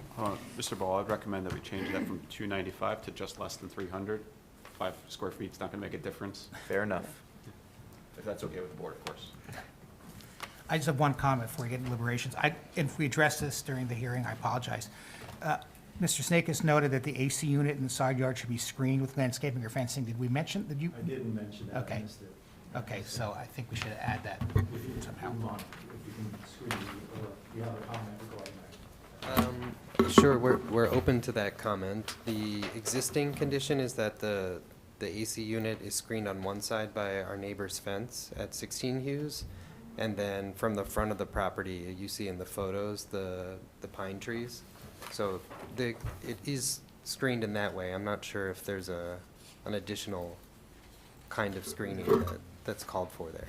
That's what I did not hear yet, so I think that helps to provide that the AC units will be screened from the public view. Yeah, there's 2 pine trees right in the Yeah. front yard. Yeah, you definitely cannot see it from the street. So I think that's right. Sounds like it's in compliance. Yep. With that, let's open our deliberations. Who wants to begin? I will. Thank you, Allison. I think this is great. Everybody should get outside as much as possible, and if you make it easier for yourself to get out and, incorporate your backyard into your inside, I think it's benefits everybody.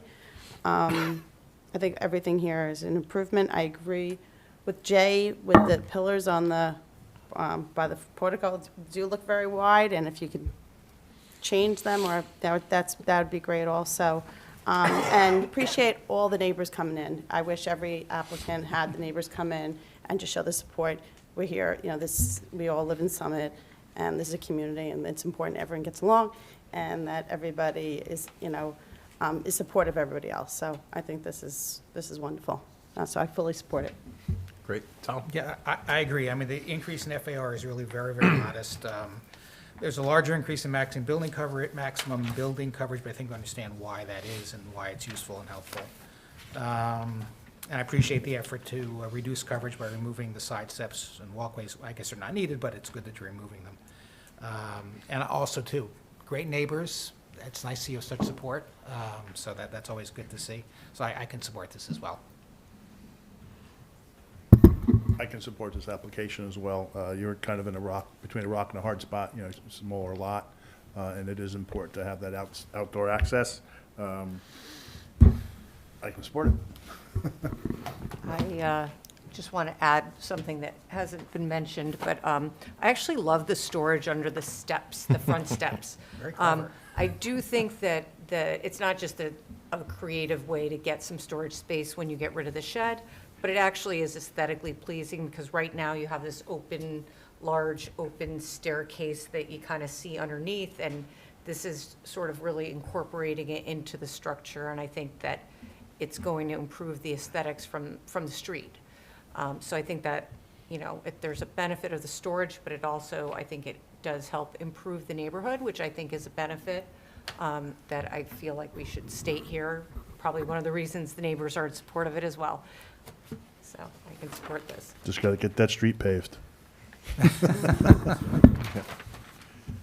I think my colleagues have done an excellent job stating the positives outweighing the negatives in this case. And I agree with Mr. Yuko. This is a very modest request and provides great benefit to not only your family, but the neighborhood in general. And I will also echo the sentiment and thank your neighbors for coming out tonight.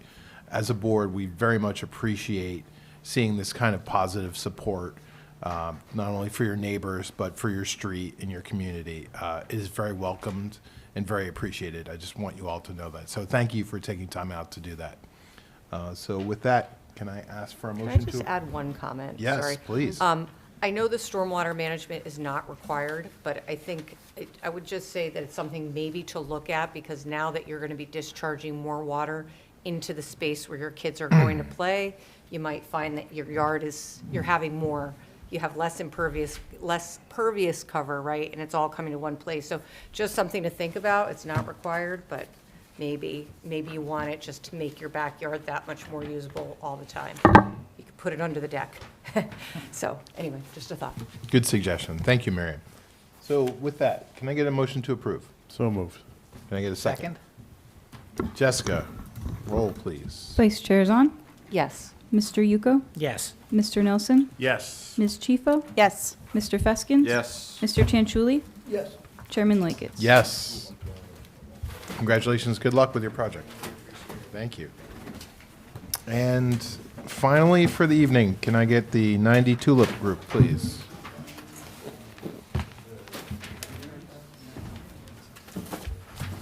I'm not sure I could get 3 neighbors to stay this late. Seriously. Something. And I've lived here a lot longer than they. Oh, okay. Not sure whose it is, but.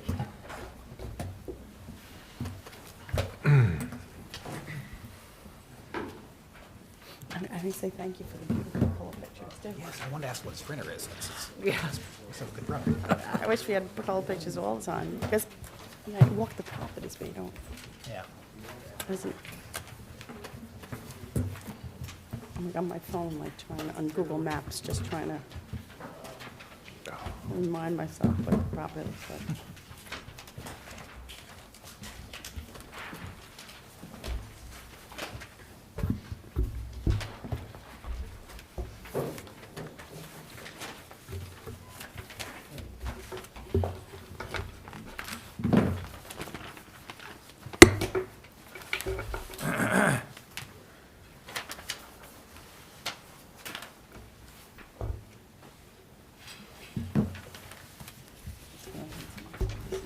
What's that? Of course we're not. It's still an emergency, though. We better get out of here. Because nobody seems to work. Snowing right now? No. Hello, Welcome. thank you. My name's Amro Full. I'm the homeowner at 90 Tulip Street. I'll swear you in. If you could raise your right hand. Do you swear from the testimony you're about to give in this matter is the truth, the whole truth, nothing but the truth? I do. And please just spell your last name for the record. Rufolo. Thank you.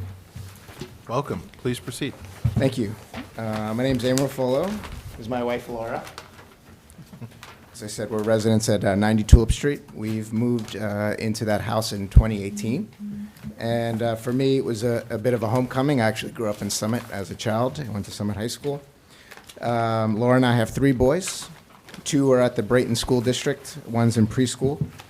Our experience of Summit has been fantastic. We love the town. We love living here. It's been a great experience for us and a great place to raise a family. But as our family has grown, we've begun to feel the limitations of a 3-bedroom house. This is why we engaged with Doug Miller, who also engaged with Rich Keller, our planner. The goal of our project was to improve the functionality of the home and also stay true to the character of the style of the house and the neighborhood. And our goal was ultimately to add a bathroom and a bedroom to our upstairs floor. We've spoken with neighbors, although I do not have them here tonight. Both neighbors on each side of our house who would be most impacted by the project are in support of the project, and we shared plans with them, went over details, and luckily they're very supportive of the project. And I just thank you for the opportunity to present the plans, and I'll pass it to Doug and Rich to go over the details. Great. Let me just make sure, no questions at this time for this witness? Board, any questions for? Nope.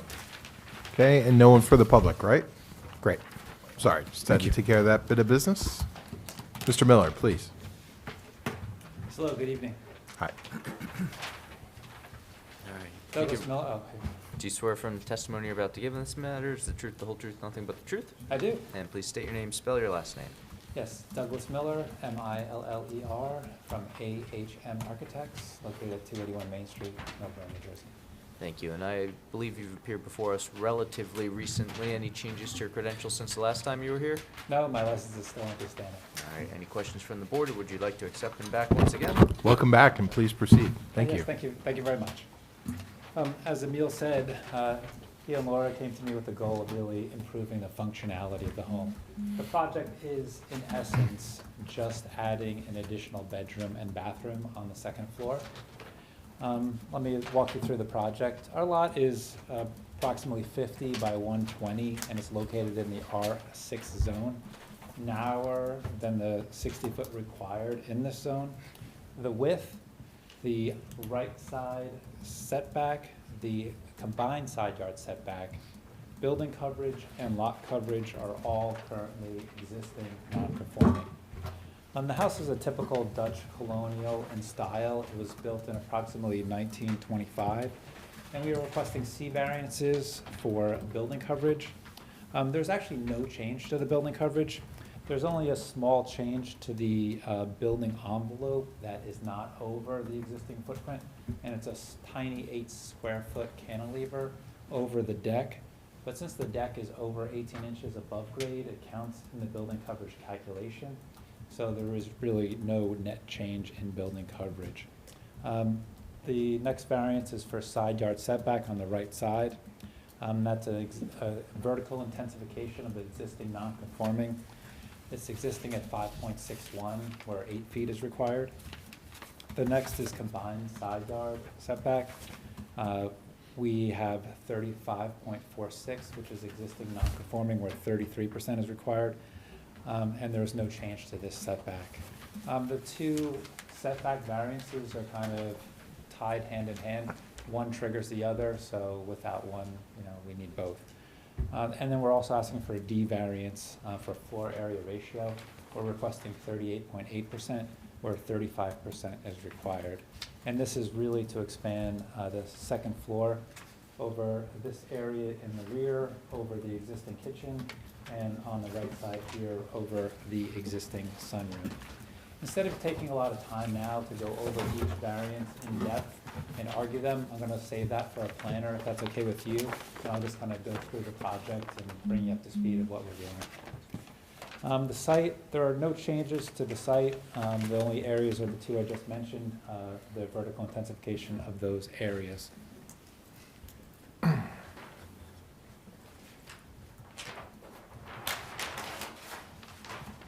These are the floor plans. The existing first floor plan is a typical side hall colonial. It consists of a foyer, a living room, a dining room, a kitchen, and a powder room, and there's a deck off to the rear.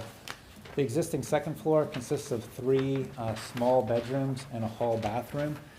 One thing that's not really indicated on these plans, and you probably wouldn't even know without going to this house, but the front bedroom here that we have listed as bedroom number 2 on the existing and bedroom number 3 on the proposed is in this section from this window out to provide access for the staircase to the second floor.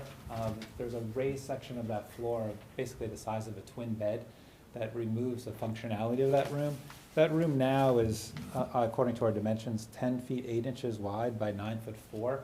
But the real usable area is only about 7 by 10.4, so it's a 9.4, I'm sorry, which is a really tiny bedroom. You could really consider it a nursery or a study space, difficult to use as a bedroom at all. So what we're proposing to do is reconfigure and expand the second floor. So what we're doing is expanding this area here over the sunroom, and that's converting this rear bedroom to create a primary suite. So there's a nicer bedroom here at 14 by 12 with a small walk-in closet and a bathroom. A 14 by 12 bedroom is very small. It's, you know, typically considered a child-sized bedroom, and this is our primary suite. So it just gives you an idea of the scale of the other bedrooms on this floor. And then this is the fourth bedroom we're adding, which is over the kitchen space. The goal here was really just to improve the functionality of the second floor, trying to add as least amount of space as possible to give them the 4 bedrooms they need on the second floor. In this area, right here, this little tiny corner, is where that cantilever, that 8 square foot is. Without that kind of square space being filled in, the bedroom would be very awkward. And if you put an actual bed in that room, it would be hard to get past the foot of the bed to the bathroom, which required the expansion in that area. The next floor is the existing attic plan. It's an unusual setup. There's a finished area here and the staircase here, and between the staircase and that finished room, it's unfinished. So what we're simply proposing to do is create a finished hallway to connect the staircase to that finished area, as well as adding a cedar closet for more clean storage in the attic. The roof lines aren't changing on the main volume of the attic. We're not adding any square footage within the attic space. It does have area that does contribute to the floor area ratio, and that's included on our calculations. But the change to the attic does not increase the floor area ratio whatsoever. Reviewing the comments, there was some note that we did not provide a basement plan. The basement does not contribute to the floor area. It's a very low basement, less than 7 feet. It's finished. It's mostly a play space for the children, and there's a laundry room there as well. Next, let me flip to the elevations. These are the existing elevations. You can see it's a typical Dutch colonial in style. The proposed is here. And you know, what I think we've done is created a attractive, scale-appropriate enhancement to the charm of the existing house. I feel the changes really improve the curb appeal by adding balance to the existing facade. And this was a comment that was also reinforced by the Historic Commission in their review. They felt that by expanding this area here on the second floor over the existing sunroom really enhanced the curb appeal and created more balance to the facade. They also requested that all the existing materials and fenestration match the existing, and that's what we're proposing to do. We're hoping that this addition looks like it was built as part of the original home. We try to minimize the windows on the sides of the house, and these 2 sides, you can see there's just these tiny transom windows. And the nice thing about transom windows, it'll bring some natural light into the house, but they're up high. So not only do they provide privacy to the neighbors, but they also provide privacy to my clients.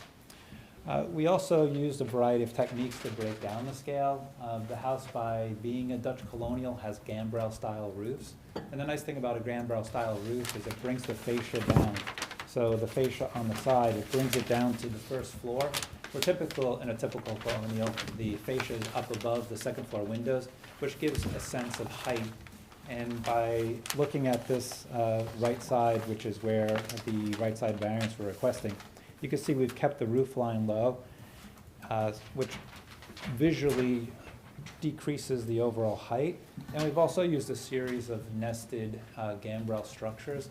So it steps the house facade away from the side yard as the addition expands out, further minimizing the impact on the neighbor to the right side. We also used a trim band between the first floor and the second floor to further differentiate between the 2 levels and visually break down the scale, make the house look longer and not taller, which I think goes to minimizing any impact on the side yard. Before I turn it over to the planner and answer any questions, I would just like to say that I really feel our property can handle this deviation due to the makeup of the lot and the surrounding neighborhood. As the town continues to grow and families move in, they need more space, and it used to be easy to find another property to relocate to. But so many of the larger lots have been improved, or the costs of those properties have just increased exponentially. So people are really looking to these smaller houses that really haven't been renovated or expanded to meet the needs of a modern family over the years. And by adding that fourth bedroom and that extra bathroom, really brings the house up to what people are expecting. It's going to allow my clients to stay in this town. Being members of the community, growing up here and coming back and raising their family will allow that to continue. Therefore, I believe the additions go towards maintaining the immediate character of their neighborhood. And if you look at our zoning calculations and the way the house is sited with all the existing nonconformities, there's really no way to expand this house without variance relief. We are not creating these nonconformities, we're just asking for vertical intensification along the right side. Overall, I think that the addition is appropriate, improves the housing stock by taking a 3-bedroom, 1-bath house and making it 4 bedrooms and 2 beds, and it will be a benefit overall. I'll open up to any questions. Great. Board experts, what questions do you have for this witness? It appears that your increase in impervious coverage is not exceeding 300 square feet. Is that correct? Correct. There's no change to impervious coverage at all. Okay, so there's no need for any stormwater mitigation. Can you talk about what your any changes to the roof leaders or any of the discharge points of the ground for the new addition, just because it's a different roof line? They're just going to continue to drain the way they were, but I think that would be better for our engineer and planner to discuss. Right. That's all I had. Thank you. I think you've succinctly talked about the proposed architecture and how it's compatible with the existing forms of the building. True Dutch colonial style, correct? Correct. You're trying to meet even the rear addition to the back of the building. The new bump out there for the additional bedroom is also going to be in the same Dutch colonial style. It is correct. Yeah, on that side. What is the use of that rear structure? It's labeled as one-story frame cottage. Yeah, it's a multi-purpose space. It's just a finished room. They currently use it as a play space for the kids or a work-from-home space, depending on what their needs are. And that is calculated into, I guess, the overall FAR. Correct. That's included in the FAR calculations. Thank you. No further questions. Sure. Great. Board, what questions do you have for this witness? I just have a question about the cottage, just because having been there today, in case this is something that has to be, put into our resolution, that you can, I was there, I could see through the windows, there's a area, desk, couch, everything, but you could see about 2/3 of it, and then there's a wall, there's a door, there's an outside door that accesses the back. What is in the back there? Is there a kitchen? Is there a bathroom? Is there, that was, you could. Yeah, I can answer that. Yeah. There's a shed in the back, so it's a wall, and then there's a door on the outside that leads to a shed, so we keep our lawnmower and other lawn equipment in that back room. Okay, thank you. I have a question about that bedroom that you said that had a step up where you really, is anything going to be changed to that bedroom to make it more usable, or it's still going to stay the same? Yeah, unfortunately, the bump up in the floor is to provide headroom for the existing staircase. So maybe when the original architect designed it, they forgot about headroom and they wound up just creating this awkward bump out. So we've been talking about, do we make some sort of built-in bed, try to utilize it, turn a negative into a positive. But yeah, we're going to try to maximize the utility of that bedroom, considering it's a family of 3 children and the parents, so we need every bedroom available. Any other questions? No? Seeing none? Great. Next witness. Thank you for your time. Thank you, Mr. Miller. Do you swear affirm the testimony you're about to give in this matter is the truth, the whole truth, nothing but the truth? Yes, I do. Please state your name, spell your last name. Rich Keller, K-E-L-L-E-R. Thank you, and you two have appeared before us a number of times, including recently. Any changes to your credentials since the last time you were here? No changes, and I am appearing today both as an engineer and planner. All right, any questions, or would you like to accept them back once again? We would. Welcome back, Mr. Keller. Thank you. Please proceed. As was indicated, I did bring, well, not indicated, but I did bring 2 exhibits, and I'm going to try using the screens. So I have A1, which is an annotated aerial photo, and this is a photograph where we took an aerial photograph from nearmap.com. It is to scale, and superimposed over that is the lot configurations of both the property in question as well as the neighborhood. And this was prepared by my office. It's dated 12/1/2025, and the photograph was captured on March 18th, 2025. And what this basically shows, and I'll talk a little bit about the neighborhood. I'll just briefly note, we're going to mark this as A1. A1. I guess the entire, is it just one? I have 2 exhibits, so if you want to name them A1 and A2. If it's just one file, we'll just mark the entire electronic presentation as A1. Okay, and I'll introduce what the second one is when I get to it a little later. Okay. So the property, as was indicated, is in the R6 single-family residential zone. The property has 50 feet of frontage along Tulip, is 120 feet deep, which is consistent with pretty much all the houses in the neighborhood, certainly on the northerly, which is to the left, the northerly end of the block. Directly across from the Brayton School, elementary school, which was built in, the primary structure was built in 1911. There was a one-story wing that was added subsequent to that. Most of this neighborhood in the subject block was constructed in about 1925. Actually, the house next to us immediately, which I'll show a photograph later, was built at the same time as the school, about 1911. It doesn't have the Dutch colonial influence, but I will kind of discuss how it's kind of a good primer on massing and FAR and how it reads. But the property is in a zone where 60 feet is required, so it is a conforming lot as to area. It's exactly 6,000, but it is undersized as to lot width. The property, as was indicated, is improved with a 2-story frame house, 1-story frame cottage, slate patio, the elevated wood deck, and an asphalt driveway.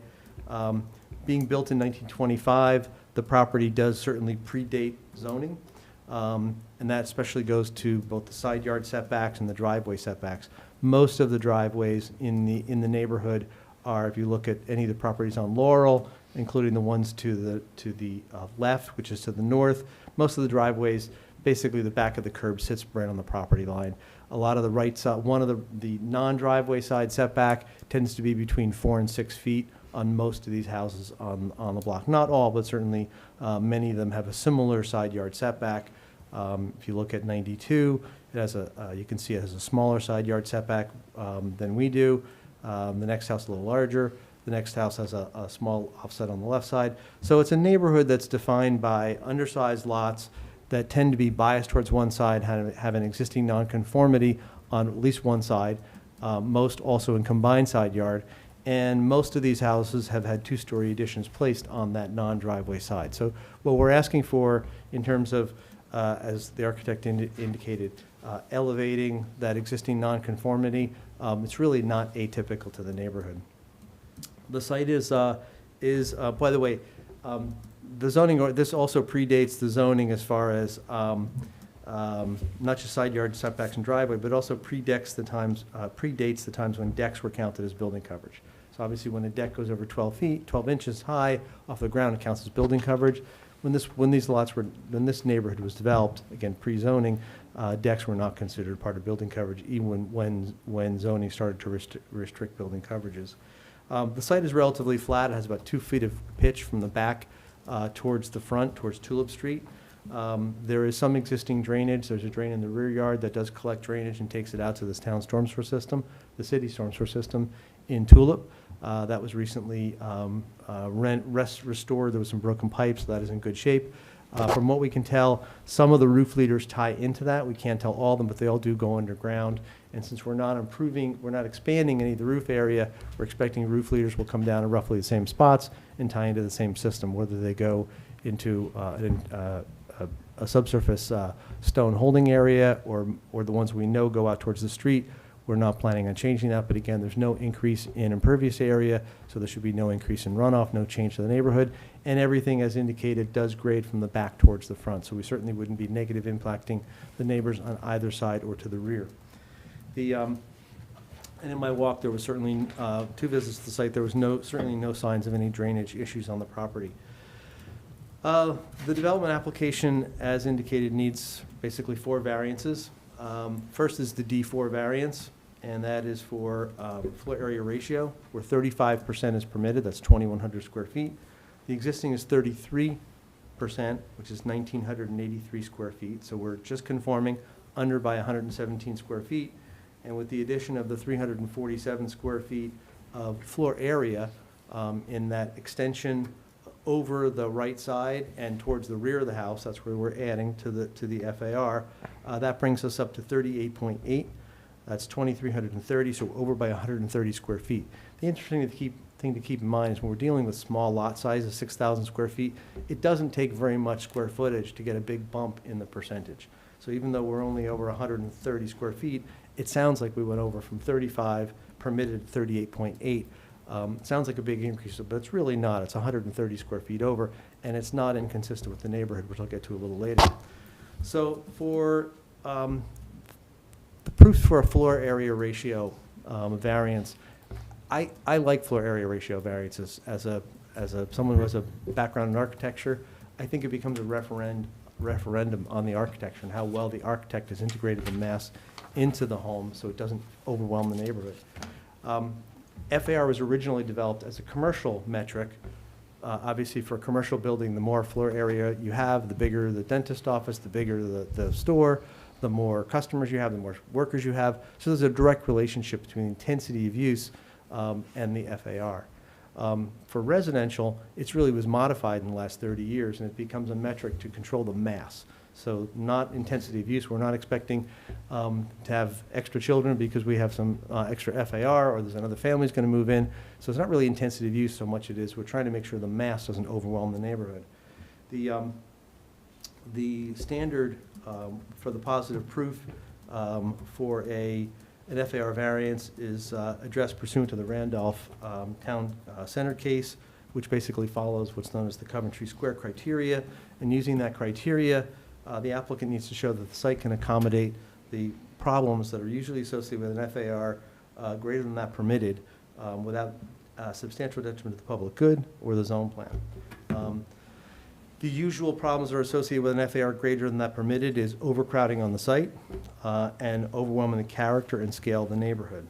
And that's a reason that I kind of like FAR variances as indicated, because similar to I could have, I wasn't going to use this, but Doug said, are you going to use the 180-pound person parable again? I said, basically, I could have 3 180-pound men standing up here, and we could all look very different depending upon the height, the breadth of our shoulders, the length of our torso, even the clothes that we wear would greatly affect how 3 people could look very different at 180 pounds. And it's the same with an FAR.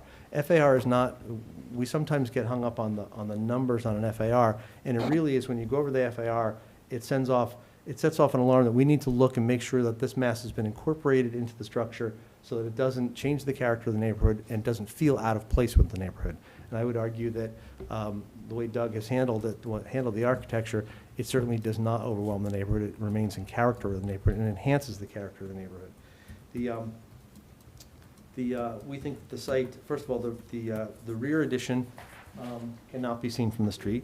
The side addition is set back from the front line. Actually, let me just do one thing. Let me go to that second exhibit briefly, and that was the photo board prepared by my office December 30th, 2025, and the photographs were taken 2 days ago. And if we look at the top left photo, this is the subject property at 90 Tulip Street looking east from the street.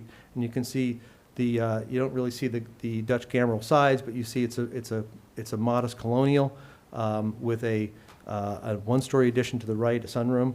And if you look at the property immediately, so this was built in 1925, and if you look at the house immediately to the right of that at 92, this was built in 1911. It was not done in that Dutch colonial style.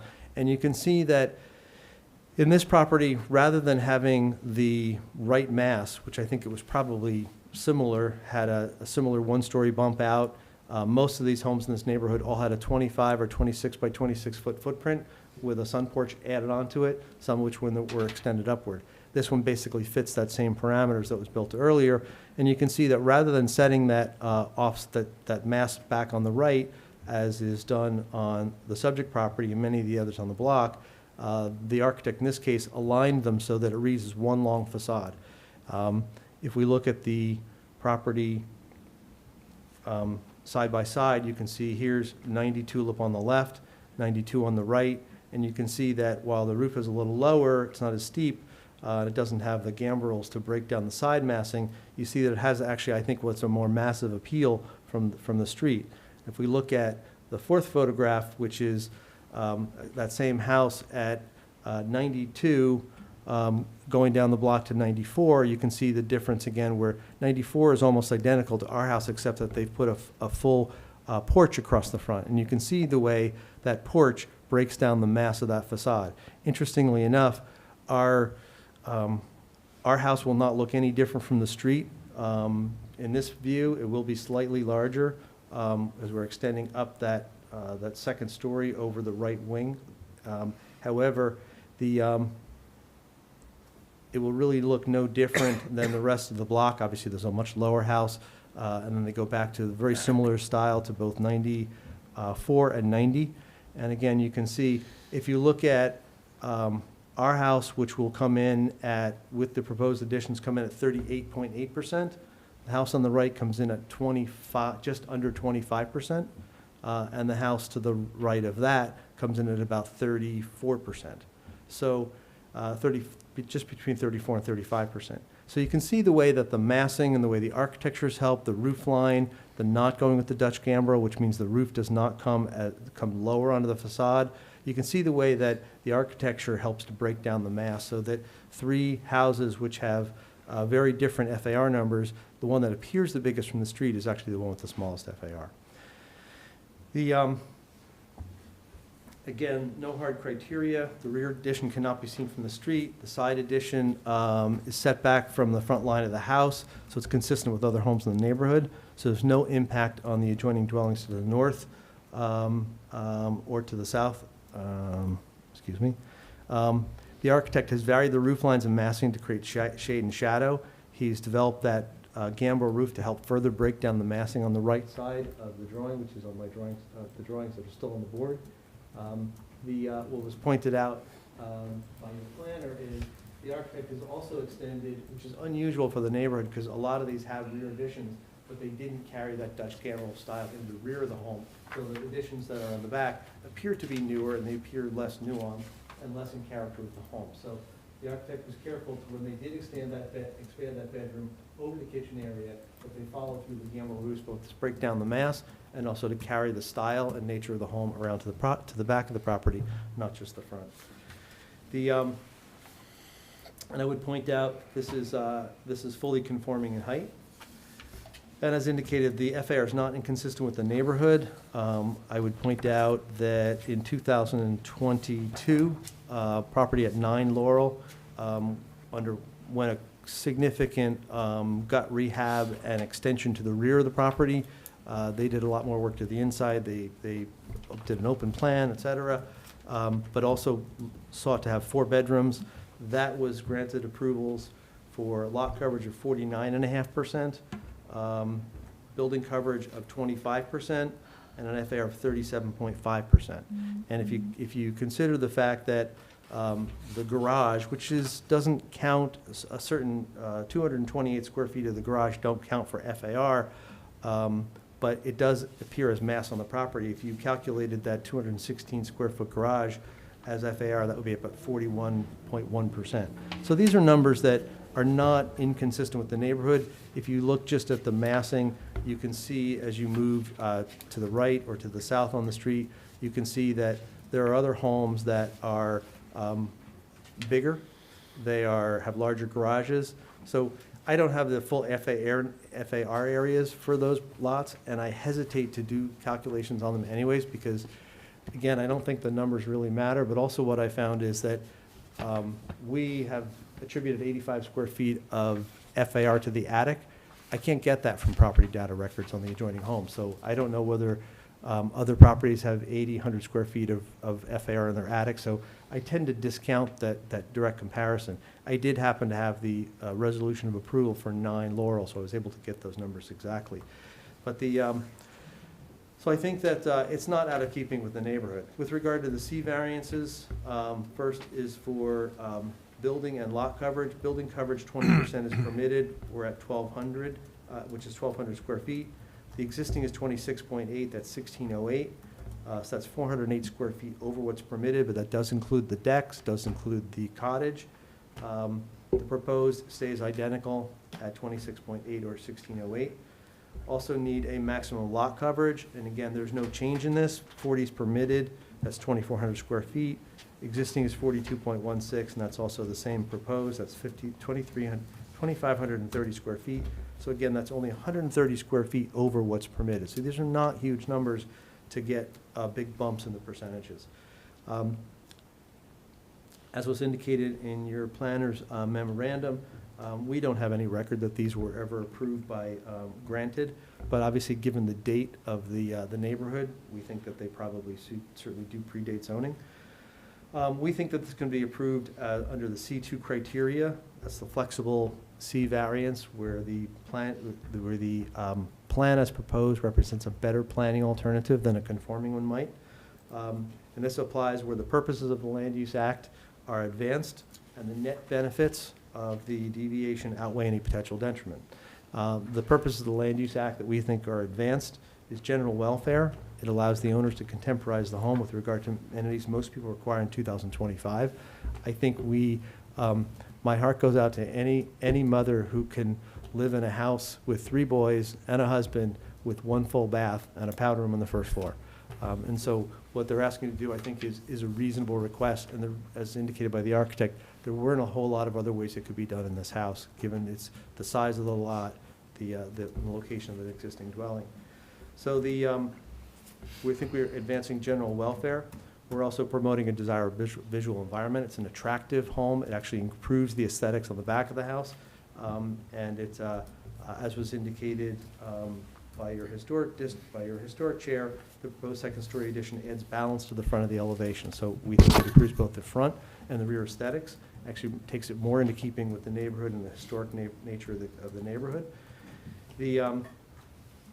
We're also promoting the conservation of historic structures. This is informally known as the Brayton Land Company Historic District, but it's not an official district. It's what it's referred to in town, but there's therefore no protections for these homes. And they're really beautiful, and I'm glad to see that most of the owners in the neighborhood have sought to preserve them. But without any protections, we're always happy when somebody seeks to take an existing home in very restrained manner and very carefully considering the architecture, they decide to add to it to make it work rather than seek to raise it and put up something that would be newer and maybe easier to deal with and maybe meet the needs of their home, but with a new structure. So I think it certainly preserves an historic structure in an area where there's no protection or little protection. So we think that the benefits certainly outweigh the detriments, and I'll get to the detriments and the negative criteria in a second. We also need a variance for the minimum side yard, and we think this is really both a C1 and a C2. The side yard, 8 foot is required. We're at 5.61 existing and proposed because we're just vertically extending that in a condition that's, again, not unique to the neighborhood. C1 applies where we think the undersized nature of the lot in terms of its lot width and the location of the lawfully existing structure on that being set less than 8 feet to the line creates a hardship in providing the amenities that the architect is seeking to provide for the owners without the need for variance relief. The narrowness of the lot and location of the existing house limits the additions to the rear and the right side, the small right side. It would be structurally gymnastic to set the second floor in another 2 foot 5 inches. And to be honest with you, I don't have the architecture up, but if you were to take 2.5 feet out of the primary bath and the master and the primary closet, they really would be unworkable and unusable. So I think that, again, all of the requests are fairly restrained. They're in keeping with the architecture. The side yard is really a condition of the location of the existing home. And I think C2 always applies for the same reasons we said before. On net benefit, we're advancing 3 purposes of the Land Use Act. the same three I just mentioned, and there's really, we think the negatives, the positives outweigh any detriments. The negative criteria, we see no substantial detriment to the public good. The rear addition will be constructed within the buildable area. The addition on the right side is a vertical intensification of the pre-existing non-conforming side yard setbacks and will not encroach any further into the existing setback.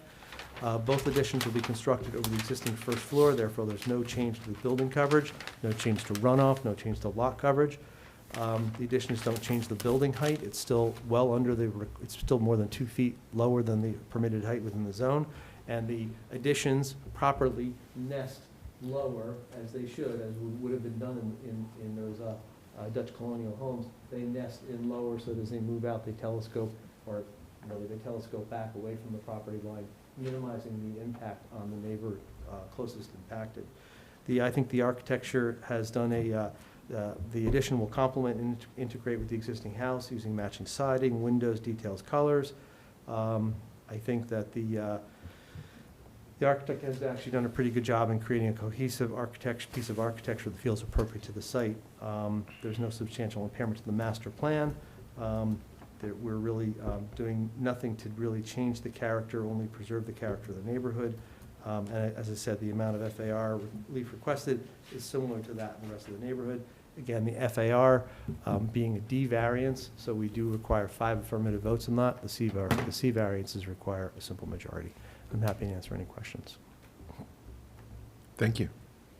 Board experts, what questions do you have? I don't think I have any other questions. I heard that the downspouts are going to be continuing on their historical drainage pattern, so I don't have any further questions. Great. Thank you, Marie. Ed? I will say, it sounds like you enjoyed this application. Yeah. Testimony, for sure. Yes. And the only thing I would point out is, I believe your architect talked about there's also the combined side yard setback. We did not pick that up in our report either, but that it's probably something that we're looking sort of confirming or legitimizing certain variances that pre-exist. So therefore, I think under that same vein, as you had tried to justify building coverage and the lot coverage for the site, that would also probably apply to the side yard setback combined. Yeah, I think that also would be the C1 and C2 criteria. And for the combined side yard, the required is 33%, which is 16.5. The existing and proposed is 35%. That's 17.73. So we're off by about 1.2 feet. Right. Just to combine, cover that for the record. Thank you. And do we also have to add a variance for the existing non-conforming side driveway setback? Like it, or somewhere in the notes it says it's less than 2 feet or something, so Yeah, we that picked probably up on needs that. to be added in as well. Yeah, that would be great. Because I think you did identify that in your direct testimony. Yep. What was the figure? How many feet? It's Less than 2. Less than I'm not sure 2. what It's the actually number is. 0.2 feet. 0.2. 0.2. Okay. And that's actually to the curve, which, same thing. Thank you, Ed. Board, what questions do you have for this witness? None? You left them speechless. It's very rare, I have to say. Very thorough Thank you. presentation. Absolutely. And I do like FAR variances, and I don't take them, I only take certain architects, and even with certain architects, I have to look at the site, look at the architecture first. I've been doing this a long time. I've never heard anybody say they like FAR variances. Mr. Chairman, can I don't recommend going for them, Oh, but, okay. but I think they're the most fun for me as a Mr. Nelson. master's I will break architecture. the good luck spell here. Okay, go ahead. So, explain to me the side yard, the combined side yard. Okay. It sounds like you have 17 feet where only 16 is required, or 17 feet is required? Yeah, I was looking at that, so I have, existing is 17.73. So actually, I get that as conforming. Yeah, I So apologize. I think I had that reversed. So, yeah, I think you said it was proposed at 35%, right? Which the minimum required is 33%. So you're actually over. Yep. You're okay. So no variance is required there, but we will note the variance for the driveway at 0.2 feet. Thank you.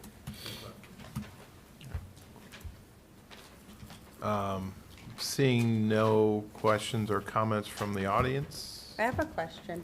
The, well, I guess it's a garage in every other property, but it's a cottage in this one, and obviously it's been there. Does anything have to be done with that? Because there's no garage, but there's a structure that I think it should be, is technically the garage because it's at the end of the driveway. Well, it would depend on when it was constructed and how it's been used as to whether it can continue there.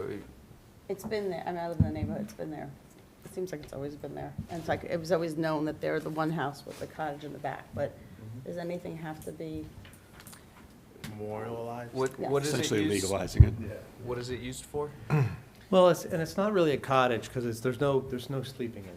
But as indicated, it's an office, kids' play area, and the back half is for lawnmower and tool supply. But there's no garage. There's no garage.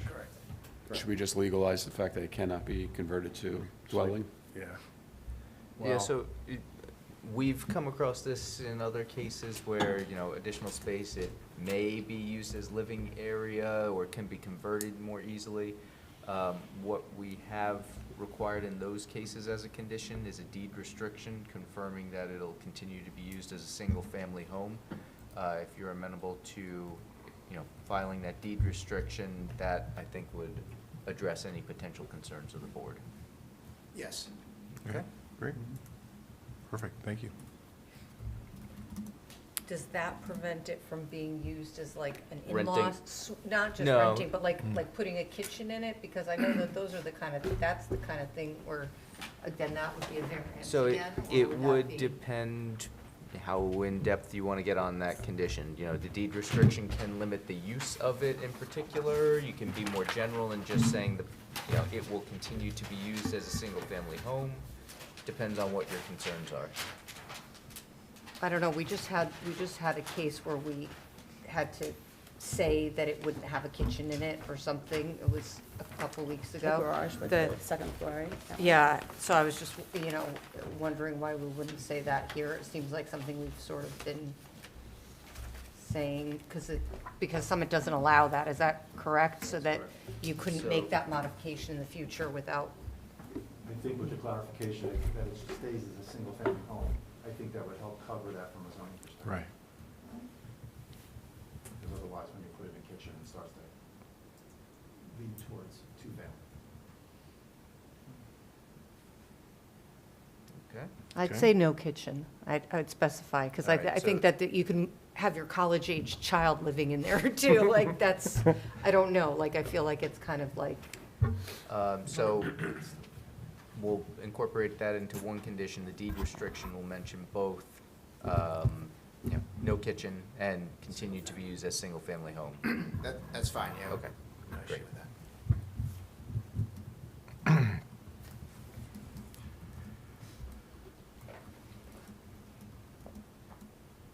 Recap conditions first. So that is, aside from our general condition, we have just the one compliance with those conditions noted in our board engineer's memorandum. And then as we just discussed, that deed restriction condition is the only other condition I have noted. And as Mr. Keller noted, 5 votes are required to approve the application because there is a floor area ratio variance. Great. Who wants to open up deliberations? I can support this. I think it's very modest. I think it improves the neighborhood. I don't see any negatives. And I know what it's like to have 3 kids with 3 bedrooms, because that's what I have. And I can support this. Great. Thank you. Who else? I could support it too. And I've been upstairs in that house, but before you bought it, and it's small. It's small, so I think it's definitely needed. And it is a very reasonable ask, and I think it's, fits in well. I also could support it, and I think that the architect has done a good job of trying to minimize any of the potential negatives. I think the windows, that what you did there on the sides was really important, because when you are you have less than the side yard setback and you are close to the neighboring house, you're still maintaining the privacy, and I think that, that makes this have, the fact that you have not meeting the side yard setback less of a negative. I think that helped alleviate some of that. And I think it's a very thoughtful plan. The architecture is very cohesive. And it is really nice that you extended the style into the back, because as you said, a lot of people don't do that. So I can support this application. Yeah, I'll just add, I can support it as well, but I'll just add that all the variances are based on going up and not out or anything like that. So it does create the appearance of a bigger house, but it's not bigger in the sense that it's not going to stand out from the neighborhood. So I can support it as well. Yeah, and I just wanted to reiterate too that the hardship of the width of the lot, I think, is a point worth bringing to the forefront and discussing. And if you had that extra 10 feet, it'd probably alleviate some of your issues for sure. So with that, can I get a motion to approve? So moved. Second. Jessica? Vice Chair Zahn, Yes. Mr. Yuko, Yes. Mr. Nelson, Yes. Ms. Chifa, Yes. Mr. Feskins. Yes. Mr. Chanchuli, Yes. Chairman Loikitz. Yes. Congratulations. Good luck. Thank you. Thank you. So we have some resolutions and some minutes. First up, we have 2 resolutions for memorialization. 13 Huntley Road, zoning board application number ZB-25-2307.